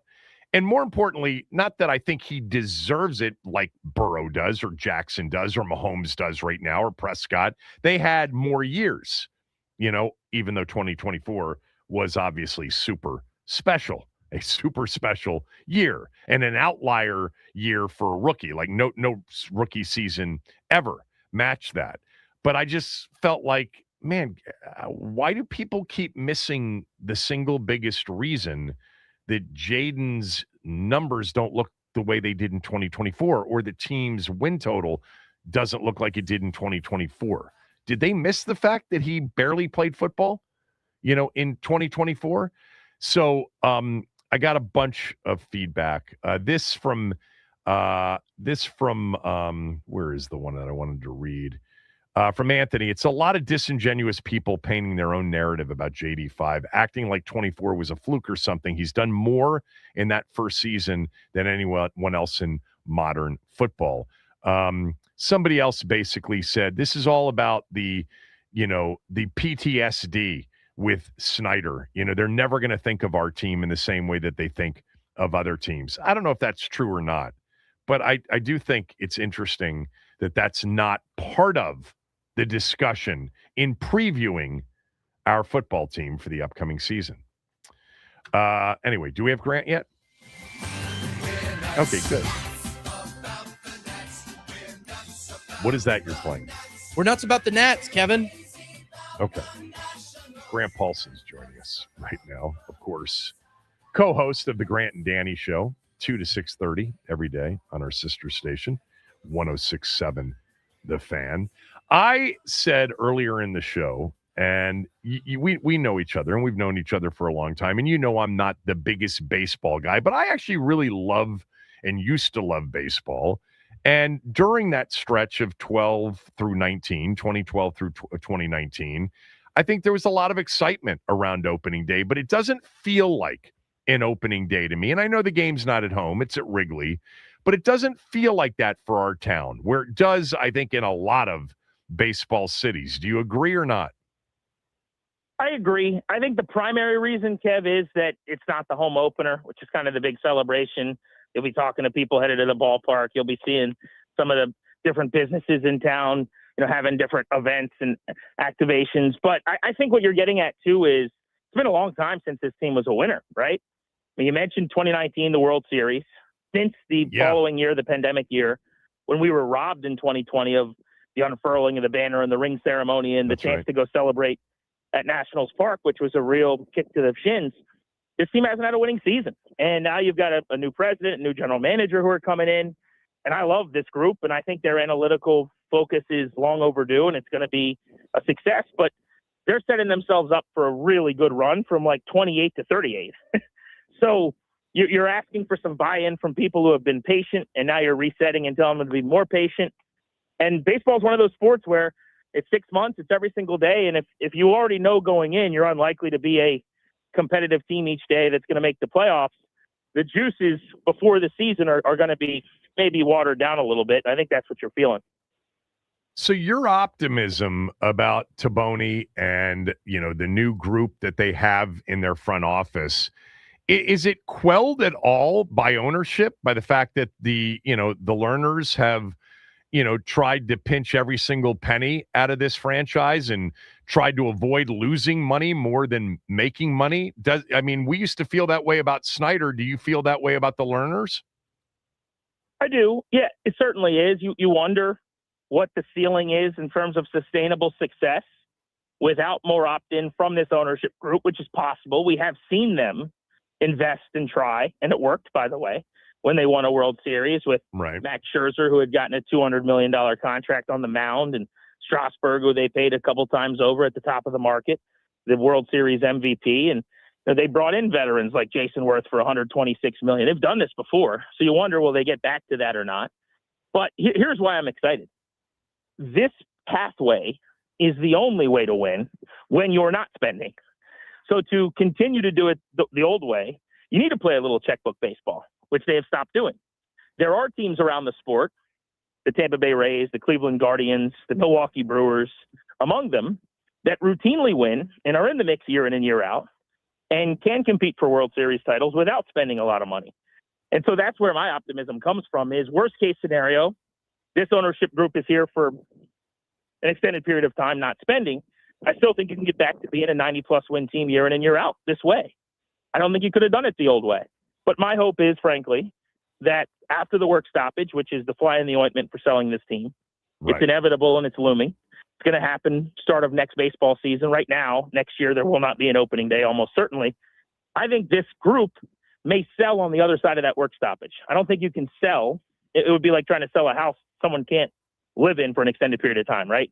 So I think that's the hope for Nats fans. But the part I can control is the baseball element of it. And they have assembled the Avengers of player development and scouting. All right. Tell me what to be looking for as you preview this specific season, but in the context of you believe some of this will lead to contention in 2028.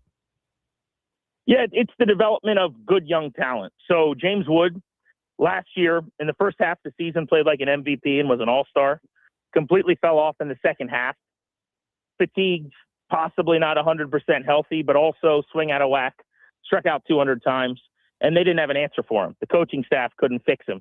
They've got a different coaching staff, more hands-on, more capable, more actionable detail being given to players. All these things that down at spring training I learned about technology and resources.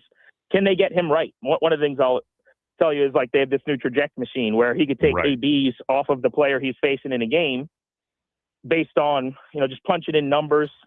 You get to face the exact pitch visually off that pitcher, like an arcade game, right before you go play them. The Nats were one of only a couple teams in the big leagues that didn't have this. A lot of teams had this at every level in the minors. They're just now getting it at the big leagues, West Palm, and in AAA. So, what is that?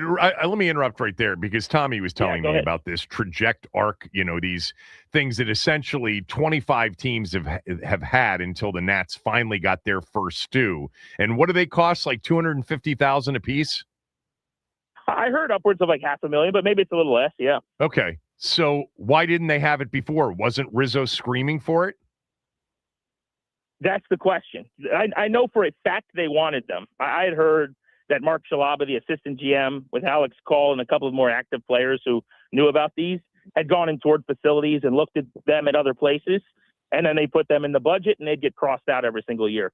So then the question I would have is, Are you kicking and screaming? Are you fighting for this? How much do you really buy in? Rizzo was very successful, did a lot of good things, but his background was scouting, and he was not going to be someone that lived and died with analytics. I mean, the Nats were one of the last teams that agreed with putting, a catcher one knee down, and these little tendencies that have swept the league for 3-4 years. They're always kind of one of the last ones. So I think there was twofold. One, ownership doesn't want to do it. And two, to make them do anything, you probably have to really convince them. And a guy like Paul Taboni is going to die on the hill of getting them. And I don't know if the last group was. I'm not saying they weren't, but I would be surprised if they were as energetic about it as this group. All right. So James Wood, tell me about Dylan Cruz being sent to AAA. Is that a sign of concern, or is it too early to feel that way?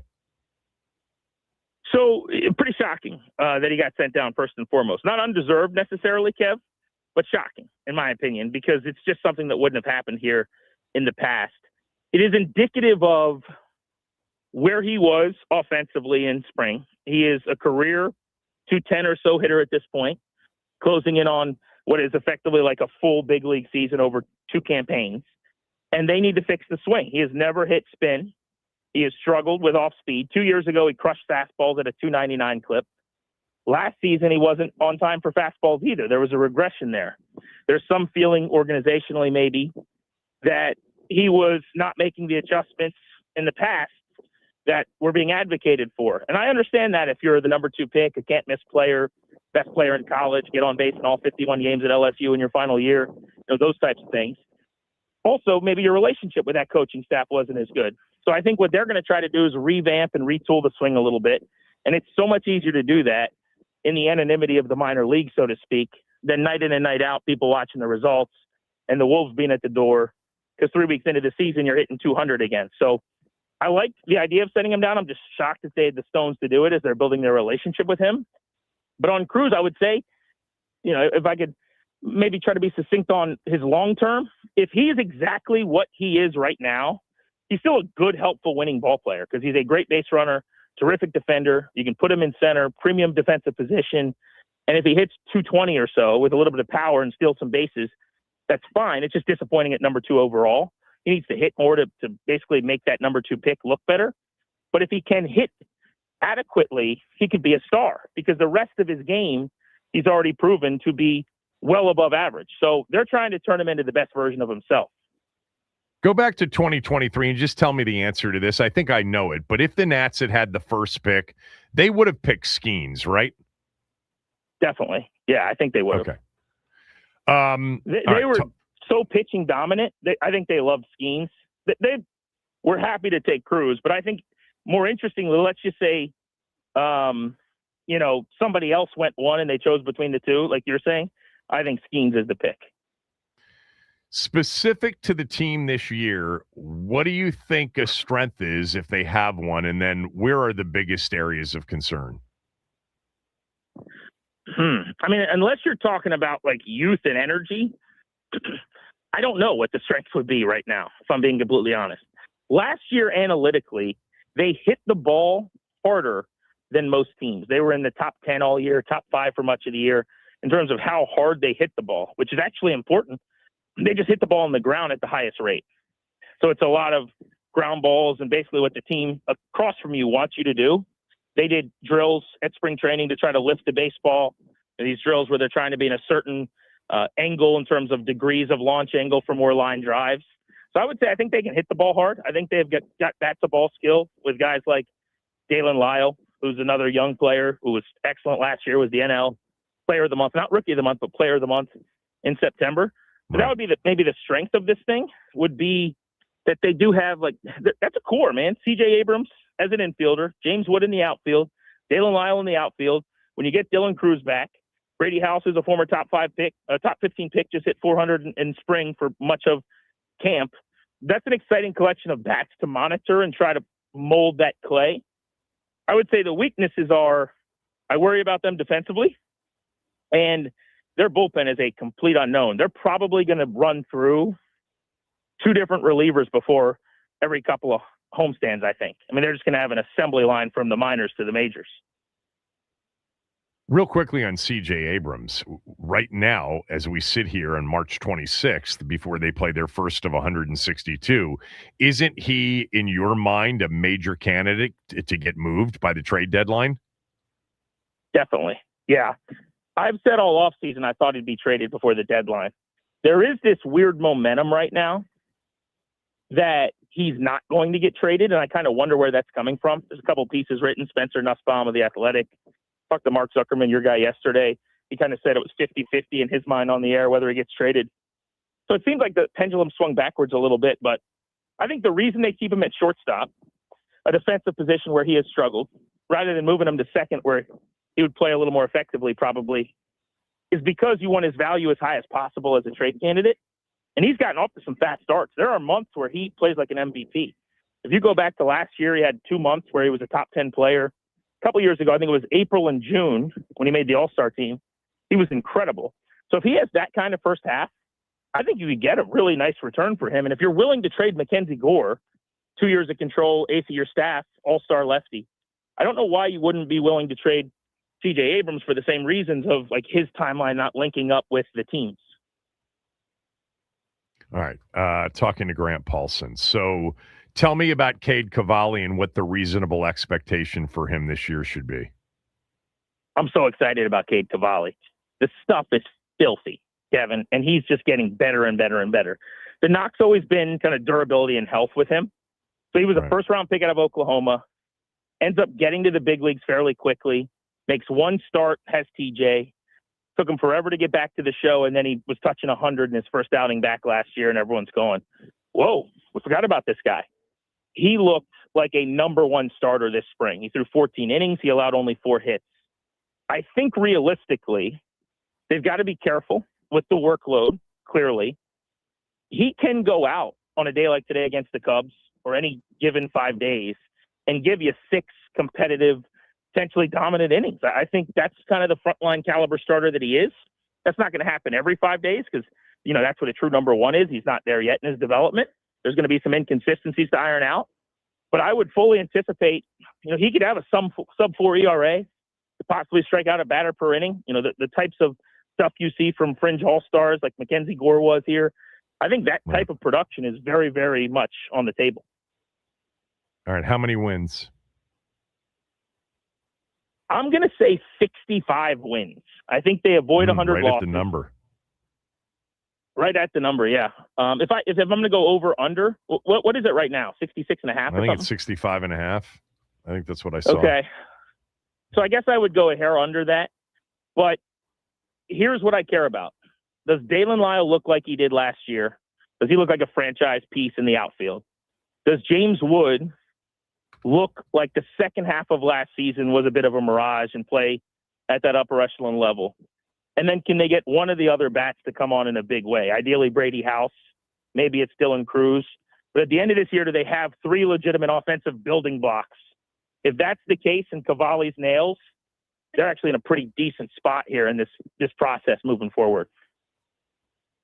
All right.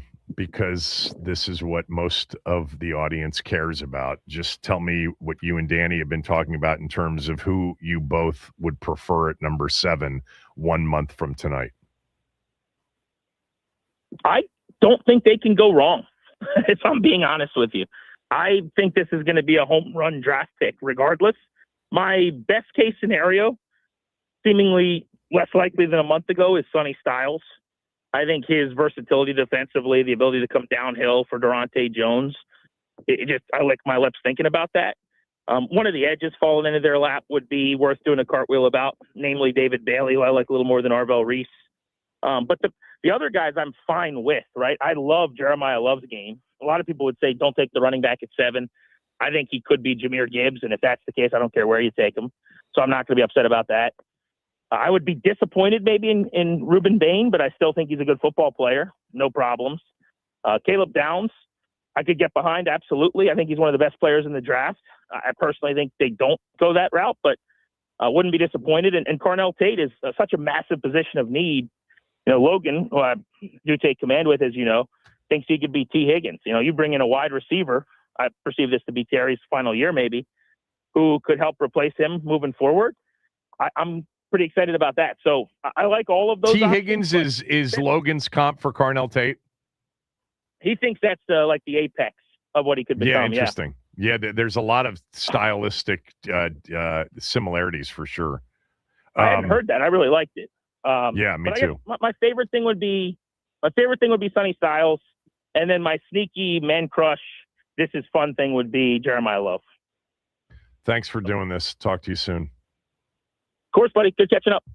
Grant Paulson, everybody. We'll talk some NCAA tournament gambling-wise with our guy Ben Fox, the gambling expert at Yahoo Sports, next.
Hey folks, Jason Horowitz here with a Sweet 16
2 of those 4 tomorrow night right here in D.C. at Capital One Arena. Duke will be in one of those games against St. John's, and then Michigan State, UConn in the nightcap. But, man, there are good games. I'll have my smell test picks later on in the hour. The smell test at 14-8 against the numbers since the tournament began. Joining us is one of my favorites to read. Ben Fawkes does such a good job as the senior sports betting analyst at Yahoo Sports. You can follow Ben on X at bfawkes22.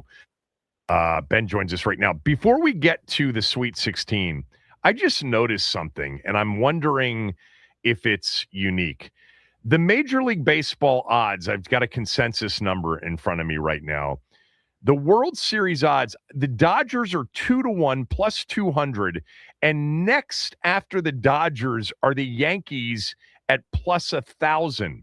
Has there ever been a season that started with that prohibitive of a World Series favorite, a 2-1 versus the next in line is 10-1?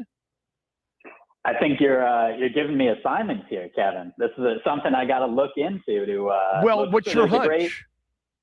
I would guess that there probably has been, but not for a long time. So just the Dodgers, I remember looking for an article last week. I think that's their shortest World Series odds since like 1985, just for them as a team. And then for any team, I think it's the shortest since the Yankees, I want to say in 2003, who were a little shorter to win the World Series. And then some of those Yankees teams, I think in the late 90s, had very good odds as well. But it is very rare. It's kind of reminiscent a little bit to some of those Warriors teams, right, with KD and Steph, where you kind of have this one team. Even then you had the Cavs, at least, as kind of a second, team that had decent odds. But this is just, they're in the plus 200, plus 220, plus 230 range. And everyone else is kind of, like you said, 10-1, 11-1, 14-1. And it kind of makes sense. I mean, odds makers aren't going to, give you a plus 500 if people are going to be betting. I think at BetMGM today, I saw they had 14%. The Dodgers were the most bet team to win the World Series, as you would expect, with 14% of all wagers. They had over 32% of all of the money in the World Series pot as well. So the public obviously betting the Dodgers. And so if they're going to bet them at plus 220, why would you give plus 300, plus 400, plus 500? Sure. And they're just they've won 2 World Series in a row, and they had so many pitching injuries last year, and they got better. So that's the difficulty when you're thinking about it. It's like, it seems like it's too short, right? It's plus 200. The season hasn't even started or is starting today. But also, who do you feel comfortable is going to beat them or even be in the World Series potentially to face them? Again, before we get to the Sweet 16, while I have you on, because I've been looking at a lot of the NFL over-under numbers for next year and a lot of the odds. First of all, it's no surprise to me, and I'm wondering if it's a surprise to you, that the Rams are the Super Bowl favorite right now at somewhere between, call plus 650 and plus 750, somewhere 6.5 to 7.5 to 1. Mm-hmm. I actually thought they were the best team in the league, even in the postseason. If they had had bad special teams instead of horrific special teams, I think they'd be the Super Bowl champions right now. But do you see it the same way? Does that make sense to you that the Rams are the preseason Super Bowl favorites? Yeah, makes complete sense. I think next year is so fascinating for so many reasons. Number one being that they're the first team to play an Australia game, right? And so the number one concern heading into last season was they have an older quarterback who has a bad back, right? And that was what I think threw people off the scent a bit for the Rams, was just, okay, yes, they're very talented, but Matthew Stafford, is he going to get injured just during the course of the game? Can he play? Remember, he wasn't. Well, this time last year, Ben, not to interrupt, this time last year, we weren't even sure he was going to re-sign. Right. There was it the New York Giants? Was it, and some of that is posturing and leverage, and some of that is true. But ultimately, they're an incredibly talented team. Odds makers had them essentially as the top power rated team most of the second half of the season. And they kind of blew the game in Week 16 against the Seahawks by giving up that, special teams, like you said, the return touchdown to Rashid Shaheed that kind of turned that game. And then they didn't blow the NFC Championship game, but it's essentially a 50-50 game. They go down, they don't score the touchdown on fourth down, and they end up losing the game. But those teams are very, very even. Too. That was a massive play. Exactly. So, look, those are the things that matter in a championship game between two teams that are very close to each other. And we saw how good that Seahawks defense was. So I think the Rams, you figure they were very good. Almost everyone's coming back. They used one of those 2 first-round picks and were able to sign and acquire Trent McDuffie, which obviously their secondary was kind of one of the few issues. And now they have that number 13 pick as well from the Falcons. So they have another first-round pick that's at a premium in the NFL lottery, I guess, as it were. And they can add, whether they get Kenyon Sadiq, another tight end, whether they get offensive line, whether they go secondary again. I think they have the opportunity to improve their team a lot. So it's not surprising that they're, again, just slightly over the Seahawks, but that they're the Super Bowl favorite. By the way, I may be asking something that you don't have the answer to, but do you know what, like I'm looking for, the odds on Washington's selection at 7. I'm going to guess that Tate and Love and, probably Bain are probably right there. But do you have that in front of you or not? I don't have it in front of me. Okay, probably, no worries. I think it also depends on the book. Some books put out the top 5. 5. I think right now I see the top 4 or 5. I don't see 7 yet. Yeah, I see the top 5 too. You know what? Again, I love having you on because we can talk about a lot of different things. One last one on football, and then we'll get to the Sweet 16.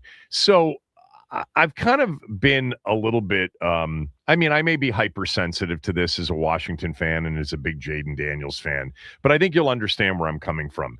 In years past, when, let's just say, Joe Burrow missed a season and was coming back, or Lamar Jackson missed a bunch of games and was coming back, or Dak Prescott, really good quarterbacks out for the previous year for the most part. And it's like there's this assumption that, well, Cincinnati's, if Joe Burrow's healthy and plays 17 games, they're going to be much better than they were last year. And I don't feel like Washington's getting that benefit of the doubt with Jaden Daniels, who played in just 4 complete football games last year, only played in 7 total, 4 complete start to finish. This time last year, a lot of rankings had him as a top 5 quarterback in the league. And yet, and I don't want to put him in the Burrow, Jackson, Mahomes, Dak class in terms of the points that he had sort of earned and built up. But I find it interesting that a lot of the numbers and a lot of the pundits don't really consider Washington as a bounce back opportunity.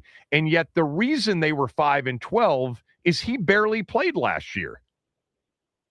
Yeah, I think it's a great point. And look, the NFL is such a year-to-year league, right? Of course. I think part of it is just that quarterback class, and you had that big debate, and all of a sudden now, right, Caleb Williams had that moment in the playoffs. Obviously, Drake May leads his generous with some of those playoff games, but is around on the team as the quarterback as the Patriots go to the Super Bowl. And so all of a sudden, not based, like you said, completely on his play, though he didn't play as well. Obviously, it's almost impossible to play as well as he did. Well, he didn't play. Season. That's the problem. He only played in 4 complete games. Yeah. Right.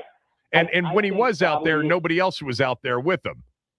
Right. So I think that was also an issue. And I think just you look at the division and some of the other teams as well getting, now you could argue where the Eagles have gotten better, but potentially the Giants' new head coach, the Cowboys reinforcing some on defense. So whether some of the other teams have gotten better as well. And I think Washington, an aging roster, and then a lot of questions on defense as well that you would know through free agency and otherwise, and the draft, whether those will be more solved. But I think they're also, those are some of the concerns with maybe an older team that also got injured. Obviously, Jaden Daniels just getting injured separately, obviously a younger player. But I think that's one of the potential concerns, as well as just, okay, have they gotten better or worse compared to some of the other teams in the division? And obviously you would say a healthy Jaden Daniels, they're probably not getting as big a bump as they should. All right, we're talking to Ben Fox, senior sports betting analyst at Yahoo Sports. First of all, for those that haven't been paying attention to sort of the numbers part of this, the gambling part of it, just talk about the favorites in this tournament through two rounds, not only, straight up, but against the number. Yeah, I mean, it's kind of it could be a blessing for both. I was going to say a blessing and curse. It's mostly a blessing for bettors. I think favorites I had at 28-20 against the spread. And obviously, depending on a couple numbers, that can be, +1, -1.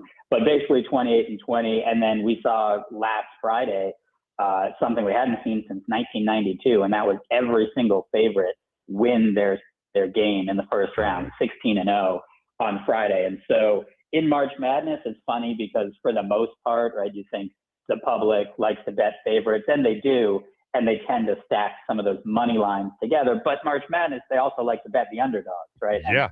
An underdog and a money line and High Point and some of these others. So it was something where I think sports books didn't do as poorly as, if that was, let's say, an NFL Sunday and 13 favorites or something like that. Right. All ended up winning and covering. But it also leads to some great matchups in the Sweet 16. It's kind of like the college football playoff where we always are rooting for that team, to get in, the Boise State or someone else. And then the first round comes and they lose by 25. And maybe there's some drama on the spread, but the game isn't that interesting. And so I think we still have obviously Iowa and some other teams like that a little further down, Texas, that are surprises. But you got your St. John's and your Duke. You got, Arkansas, Arizona, Illinois, Houston, like some really, really good games that you would expect to see, maybe even later in the tournament. What was the most surprising Sweet 16 number when you saw it for the first time on, late Saturday night, late Sunday night? I think I was a little surprised that Duke was probably that high, that they were 6.5, 7 over St. John's. Just because, and look, St. John's, can go minutes without scoring, and sometimes it's like a Final Four team, and sometimes you're not really sure, what's going on with them. But Duke just hasn't really looked the part kind of a number one team, and obviously, potentially before the tournament, maybe that line is 8.5, right? So it probably has come down from where it, might have been before. And obviously St. John's boosted a bit, won the Big East title, and has moved on in the tournament. But what I was just interested in that, and St. John's, while they beat Kansas, they were 3.5-point favorites. They didn't actually cover that game. Yeah. So that was one that stood out. And then I was a little surprised that Houston was that low as well, to open the 2.5-point favorite. Asking odds makers, they gave about a 1-point bump because that game's being played in Houston. So essentially a home court advantage. They don't have to travel. So just with those two, I was a little surprised that was that low, and no surprise the public is backing Houston, but that's just such a great, matchup. Again, we have this great defense against this great offense in Illinois. Yeah, those two surprised me a little bit. The other one for me is I didn't think Arizona would open up at 8.5. I thought that was a little bit high against an Arkansas team that's really, really looked good. I thought that was a number that I would have guessed 6.5, something like that. And the sharps have agreed with you, because that opened 8.5, and there's been sharp action at 8.5 and at 8, pushing that down to 7.5. Public slightly on Arizona, but I think Arkansas, you start thinking a little bit about, obviously they have a coach who's been there, and also if you have Darius Acuff and you just have potentially the best player left, you could say, regardless of any player in the nation, but certainly left in the tournament, if he's a guy, again, as a point guard who can control the game, right? Sometimes with big men, they have to get the ball. They're not bringing it up. They're not controlling. He can control the entire game.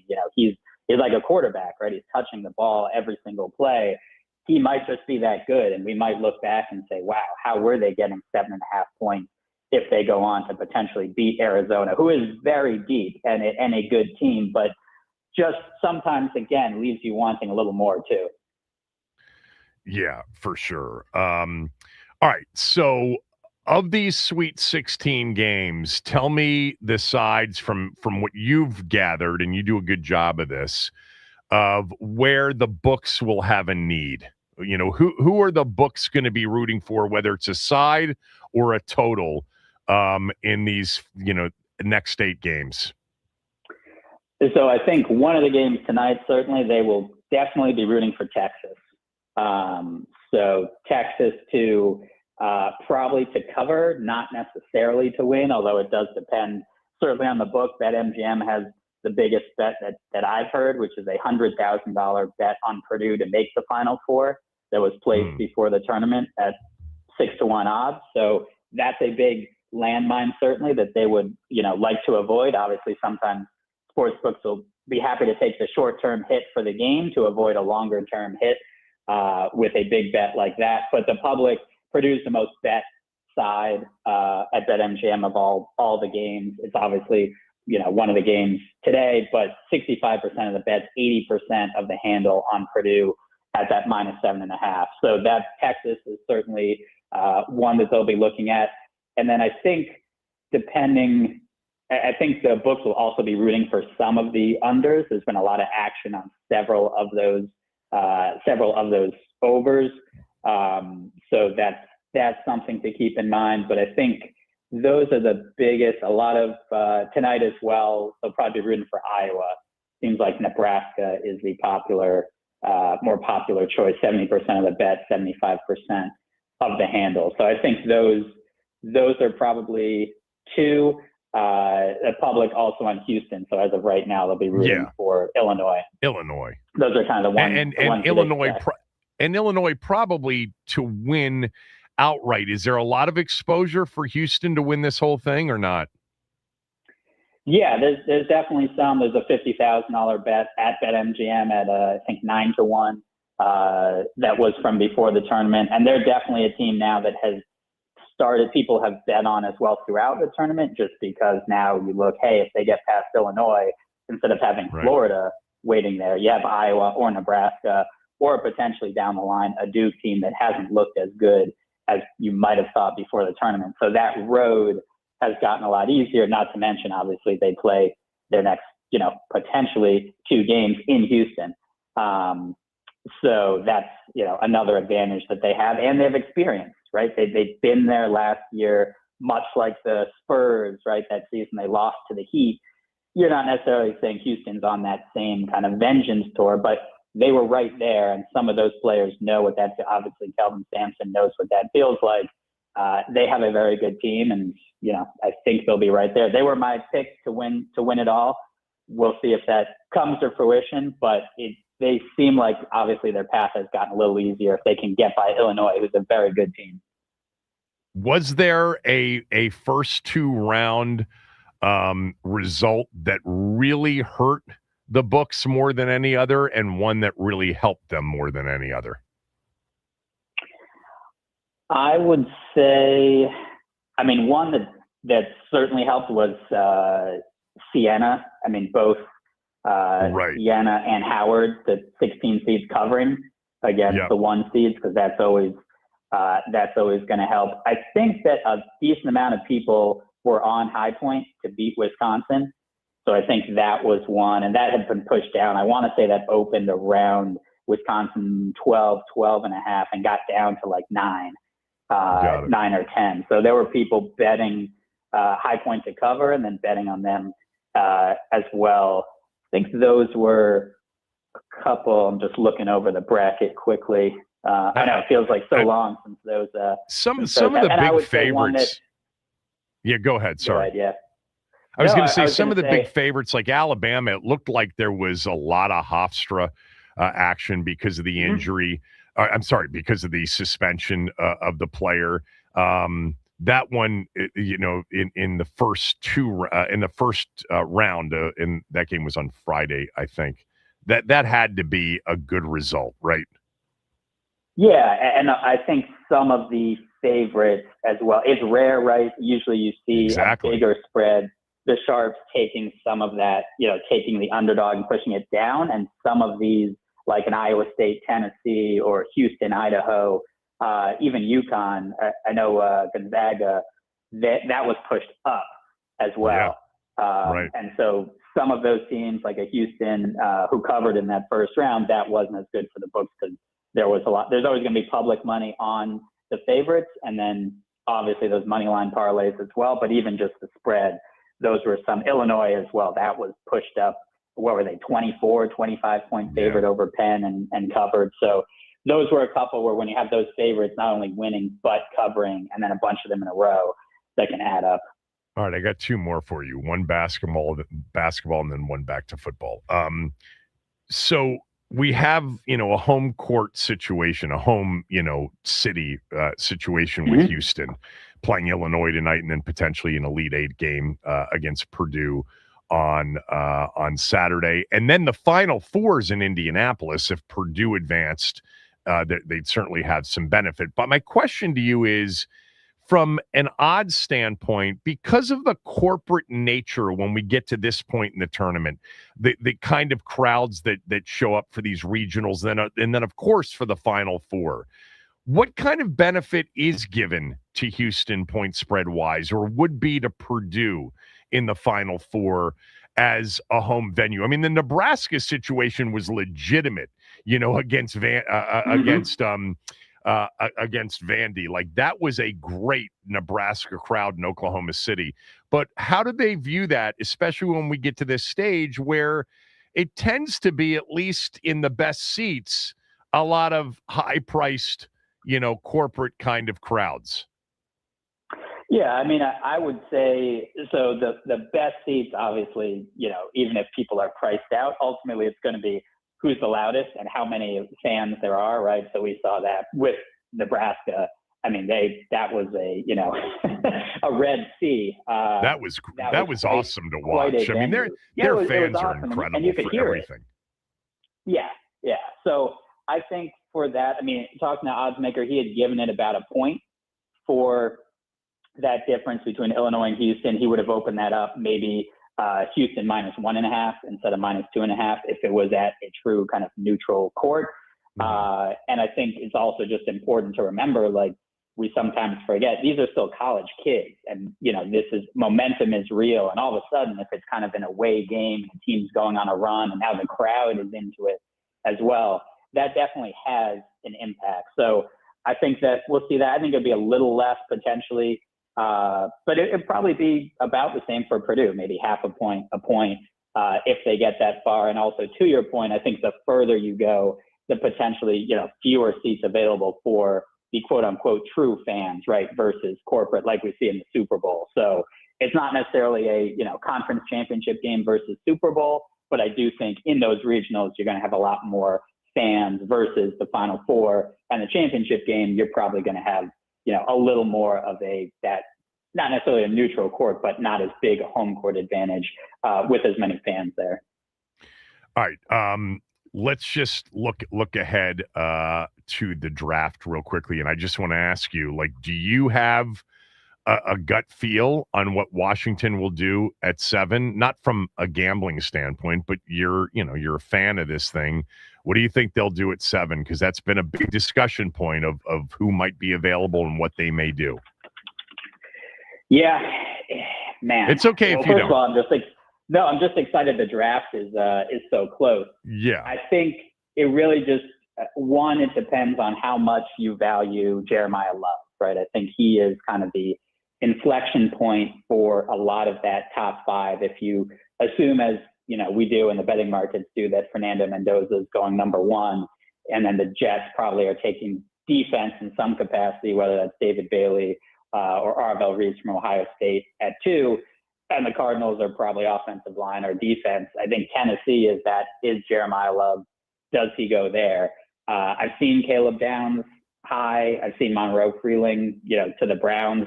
I know Mel Kiper has Sonny Styles.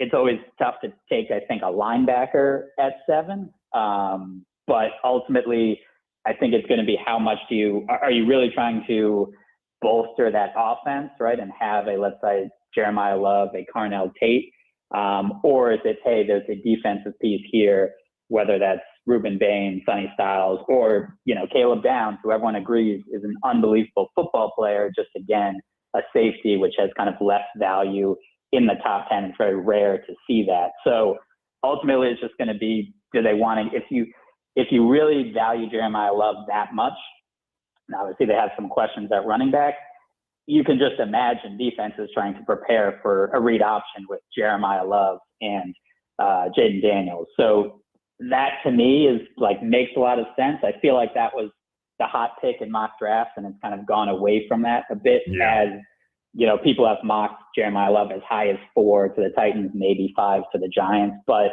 to me, that would still make a lot of sense. Just there's certain players that are that good and could make that big of an impact. Like if you just look at it as who's going to make the biggest impact for your team next year, I think it'd be hard to argue with Jeremiah Love. All right. I actually lied. I just wanted to ask you real quickly. Other than football, is March Madness the most bet on thing in the U.S.?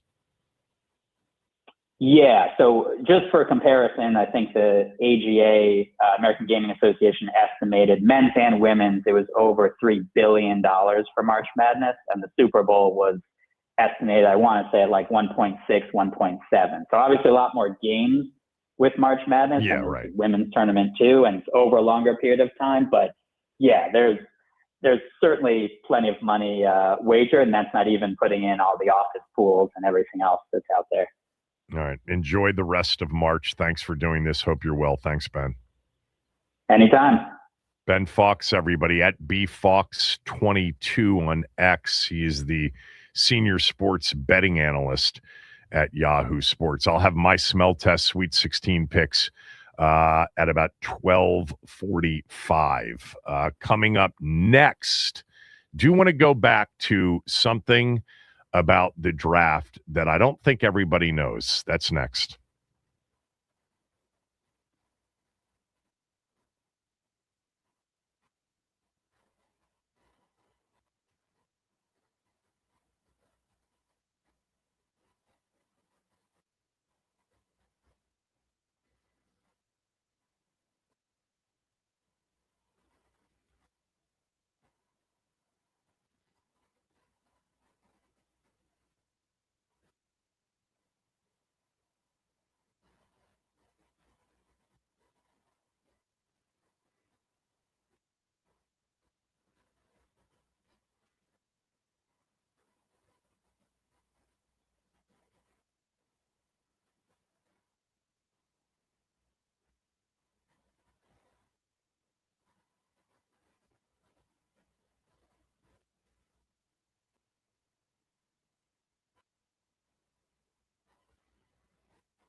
uniform information coming up here momentarily.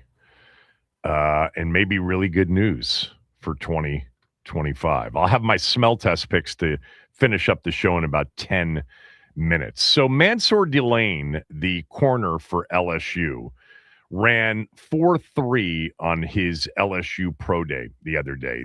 The tape does not lie. Sticky cover corner. This guy is going to be a very good NFL corner. But did you know that the biggest concern about Delane, and I didn't know this until started to consider the possibility that he could go 7. There is a need for corner. We are still looking for a number one corner. I don't know that Trey Amos is a number one corner, but the idea of a true number one corner opposite Trey Amos with maybe Sanders still moving into the slot, it's not a bad, look if your pass rush improves. But Mansour Delane, the corner from LSU, played last year through a significant core muscle injury. Played through it, played at a super high level. But this apparently is a big issue for the teams in their evaluation of Delane. They love his size. They love, obviously, his speed. They love his footwork. They love his ability to really smother and sticky, sort of coverage on receivers. There's a belief that he has the ability to be a true number one, and maybe even, for whatever it's worth, it's hard to do it in today's game, but a lockdown corner possibility. But he played through a painful core muscle injury that the NFL will be doing a lot of research on to make sure that this is not something that is more long-term in nature. Because while he was able to play with it on a very good LSU team, good LSU defense, much better LSU defense, not only last year, the year before. It's like when Jaden left, the defense got much better. If he had played on the defense they had last year, that Garrett Nussmeier was the quarterback for, they would have won the national championship in 2023. But I do think that Delane is a possibility. We haven't talked a lot about him to Washington at 7, but I'm not going to be surprised if he goes higher. But the big thing is, what will the doctors say? What will the physicals say about Delane? And will it make him drop more than he should in the draft? Who was the Michigan corner, Max, that dropped? Will from 2 years ago? Will Johnson. Why am I blanking? Will Johnson. Will Johnson. And he's played well, right? I think he has. Yeah, he's been playing pretty well in Arizona. That injury really dropped him from a first rounder. I think he's played very well for Arizona. Am I wrong about that? But he was a top 10, top 15 potential that dropped to the second round. Last year as a rookie, played in 12 games, played pretty well for a rookie on a bad team. But anyway, keep that in mind on Delane. Very good player, ran 4.3, but has an injury that will be a potential injury that could drop him. We'll see. That's the mystery on him. All right, here's the uniform information. Washington's Team X account just tweeted out moments ago at Washington Commanders, special delivery, see you April 15th. And the special delivery are the new uniforms for the 2026 season. I think that's what it is. I mean, it seems like others have suggested that these are the new jerseys for next year. We're not getting the new alt jerseys for next year, are we? Or is this going to be the primary jersey? I'm pretty sure that these are going to be the primaries. I'm not 100% sure, but based on the context of this video, the guy who's wheeling them in is walking past, and they're making very sure to put a bunch of these pictures of the old Hogs team, back in when they were winning championships. The championship uniforms that they rolled out for the Denver game and the Seattle game and the Dallas games last year. And since the alt jerseys last year, this is something that we've talked about now going back to, a year ago, October, that this was going to be what they really felt like they could do, with respect to, brand. that they could change the uniforms. And we talked about this. I talked about it, a year and a half ago, about this is what they were going to try to do. And they were going to try to bring the championship uniform look back. Maybe not with the old logo, but the overall uniform back. And we saw it last year, and it looked great. It's too bad it didn't look great on a team that was better, because they were 0 for 3 in those jerseys last year. But they were also just 5 and 9 in the other jerseys. But is it that they are announcing that these are going to be the permanents? I think this will go a long way to at least, on Sunday afternoons, you feel like you're watching the old team rather than an expansion team. It'd be great to get the old helmet back with the old logo. I don't think that's going to be a part of it personally. I think it'll be the W, but wouldn't that be a stunner if that was a part of it? They've got to, do this, and they may have expedited it in terms of getting it done for the upcoming season. Because last year's record wasn't the only thing that was disappointing. I think before the season started, there was a level of disappointment on some of the revenue they expected would have been generated off of 2024. So there you go. New uniforms next year. I'll retweet this out right now, and you can see the video that goes along with it. All right, when we come back, my smell test Sweet 16 picks for tonight. Next.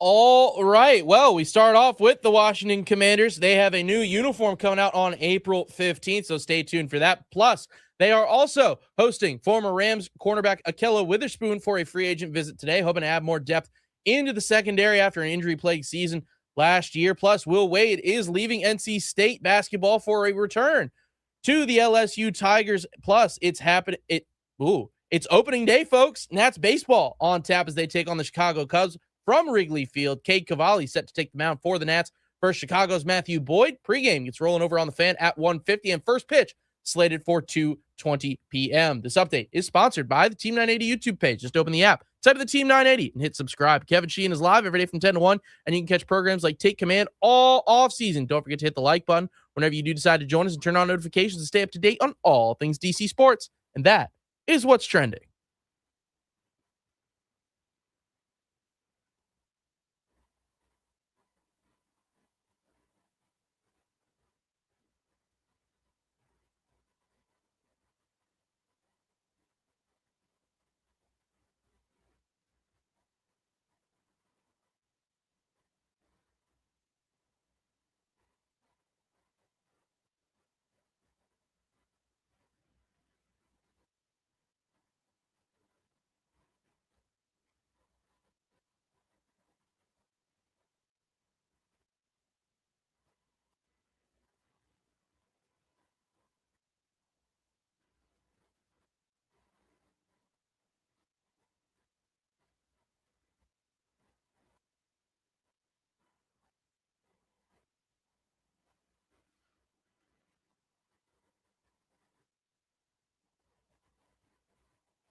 14-8 against the number since the tournament started.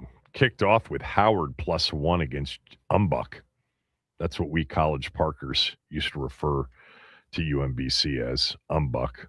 Howard won that game, and by the way, was an easy cover against Michigan in the first round. I mean, they were a 30.5-point underdog and covered in that game. I did not have them in the first round, but 14-8 against the number, 63.3% is pretty good for sure. And we've got some games left. Look, it's interesting what Ben Fox told me earlier today. Illinois was obvious for me tonight, and I'll get to that in a moment. But the line that I thought really reeked when I first saw it was Arizona -8, -8.5. I just thought it looked way too high against an Arkansas team that's played very well, has been playing well, dominant really in their first two games scoring wise. Acuff Jr. has become, so far for basketball fans, a household name where he was not before March began. And I just thought this is the one underdog more than any other that they're going to jump on. Now, he's right about St. John's, and I can almost promise you that Duke's going to be a play tomorrow night laying the points. I mean, this is the problem. So far in this tournament, just looking through, Howard was a dog, but going to the first round, I had Nebraska as a big favorite. Arkansas is a big favorite. I had Virginia. They didn't cover. I had Tennessee as a big favorite against Miami of Ohio. And then I had some dogs on Sunday. But there have been big favorites that have covered because the public loves underdogs as much as they can love underdogs. They love favorites more so, but in the tournament, they look for the upsets.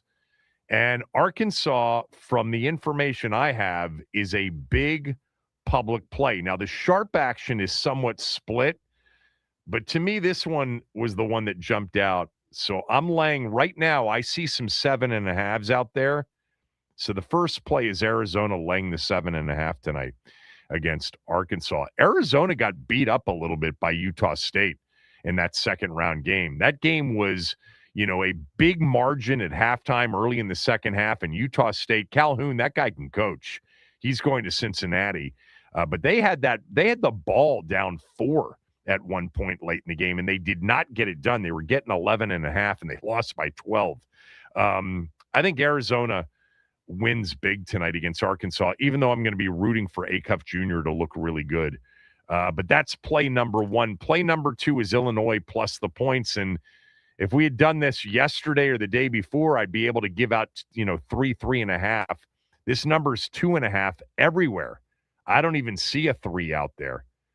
So Illinois plus the 2.5, Arizona minus the 7.5. Those are the two plays for tonight's Sweet 16 games. I mean, really good games. Looking forward to watching Purdue's backcourt to see if Braden Smith can limit the turnover the problem he had in their second round win over Miami. What did you say to me during the break about Texas? You had some crazy stat about Texas. Yeah, this comes from @JCuda on Twitter. Jay, he is a very weird stat aficionado. But Texas, he says that Texas is 11-0 on Thursdays throughout the last 4 years. 11-0 on Thursdays in the tournament? No. Just 11-0 on Thursdays in the last 4 seasons. That is what the tweet says. Outright, not against the number. Straight up. Uh-huh. That's irrelevant. That's, like when you see some of these touts say, I've got a lock AFC North stat. Team because of what they've done in October on games that start at 1 o'clock outdoors with temperatures in the 60s. Like, none of that matters. I will say this. That's one hell of a coaching matchup. Sean Miller, for whatever you think of Sean Miller, can flat out coach. Matt Painter, of course, can coach. We may be watching in the other early game tonight the best coach left in the draw, Ben McCollum. He's that good at Iowa in a matchup against Nebraska and Fred Hoiberg. Then you get Calipari and Lloyd in the Arkansas-Arizona game out west. And then Houston, Kelvin Sampson's team against Brad Underwood's team in Houston. And I'm giving you the dog. I'm giving you the dog plus 2.5. God, I wish I could give out plus 3. I hate those games that come down to you're getting 2.5 and Houston knocks down a 3 to win it at the buzzer, 73-70. That would be a painful beat. But that should be a hell of a game. These are great Sweet 16 matchups, people. If you haven't paid attention to the tournament, this is as good as it gets in the sport. I mean, you've got, although no Kansas, no Kentucky, no North Carolina in the Sweet 16. 3 of the 4 blue bloods. Duke would be the other. No UCLA, if you consider them. I think I read something like the first time since 1954 that Kansas, Kentucky, North Carolina, UCLA, that not one of those teams has been in the final 16, into the Sweet 16. Enjoy it tonight. Back tomorrow. Thanks to our guests, Ben Fox and Grant Paulson. Chris Russell's next.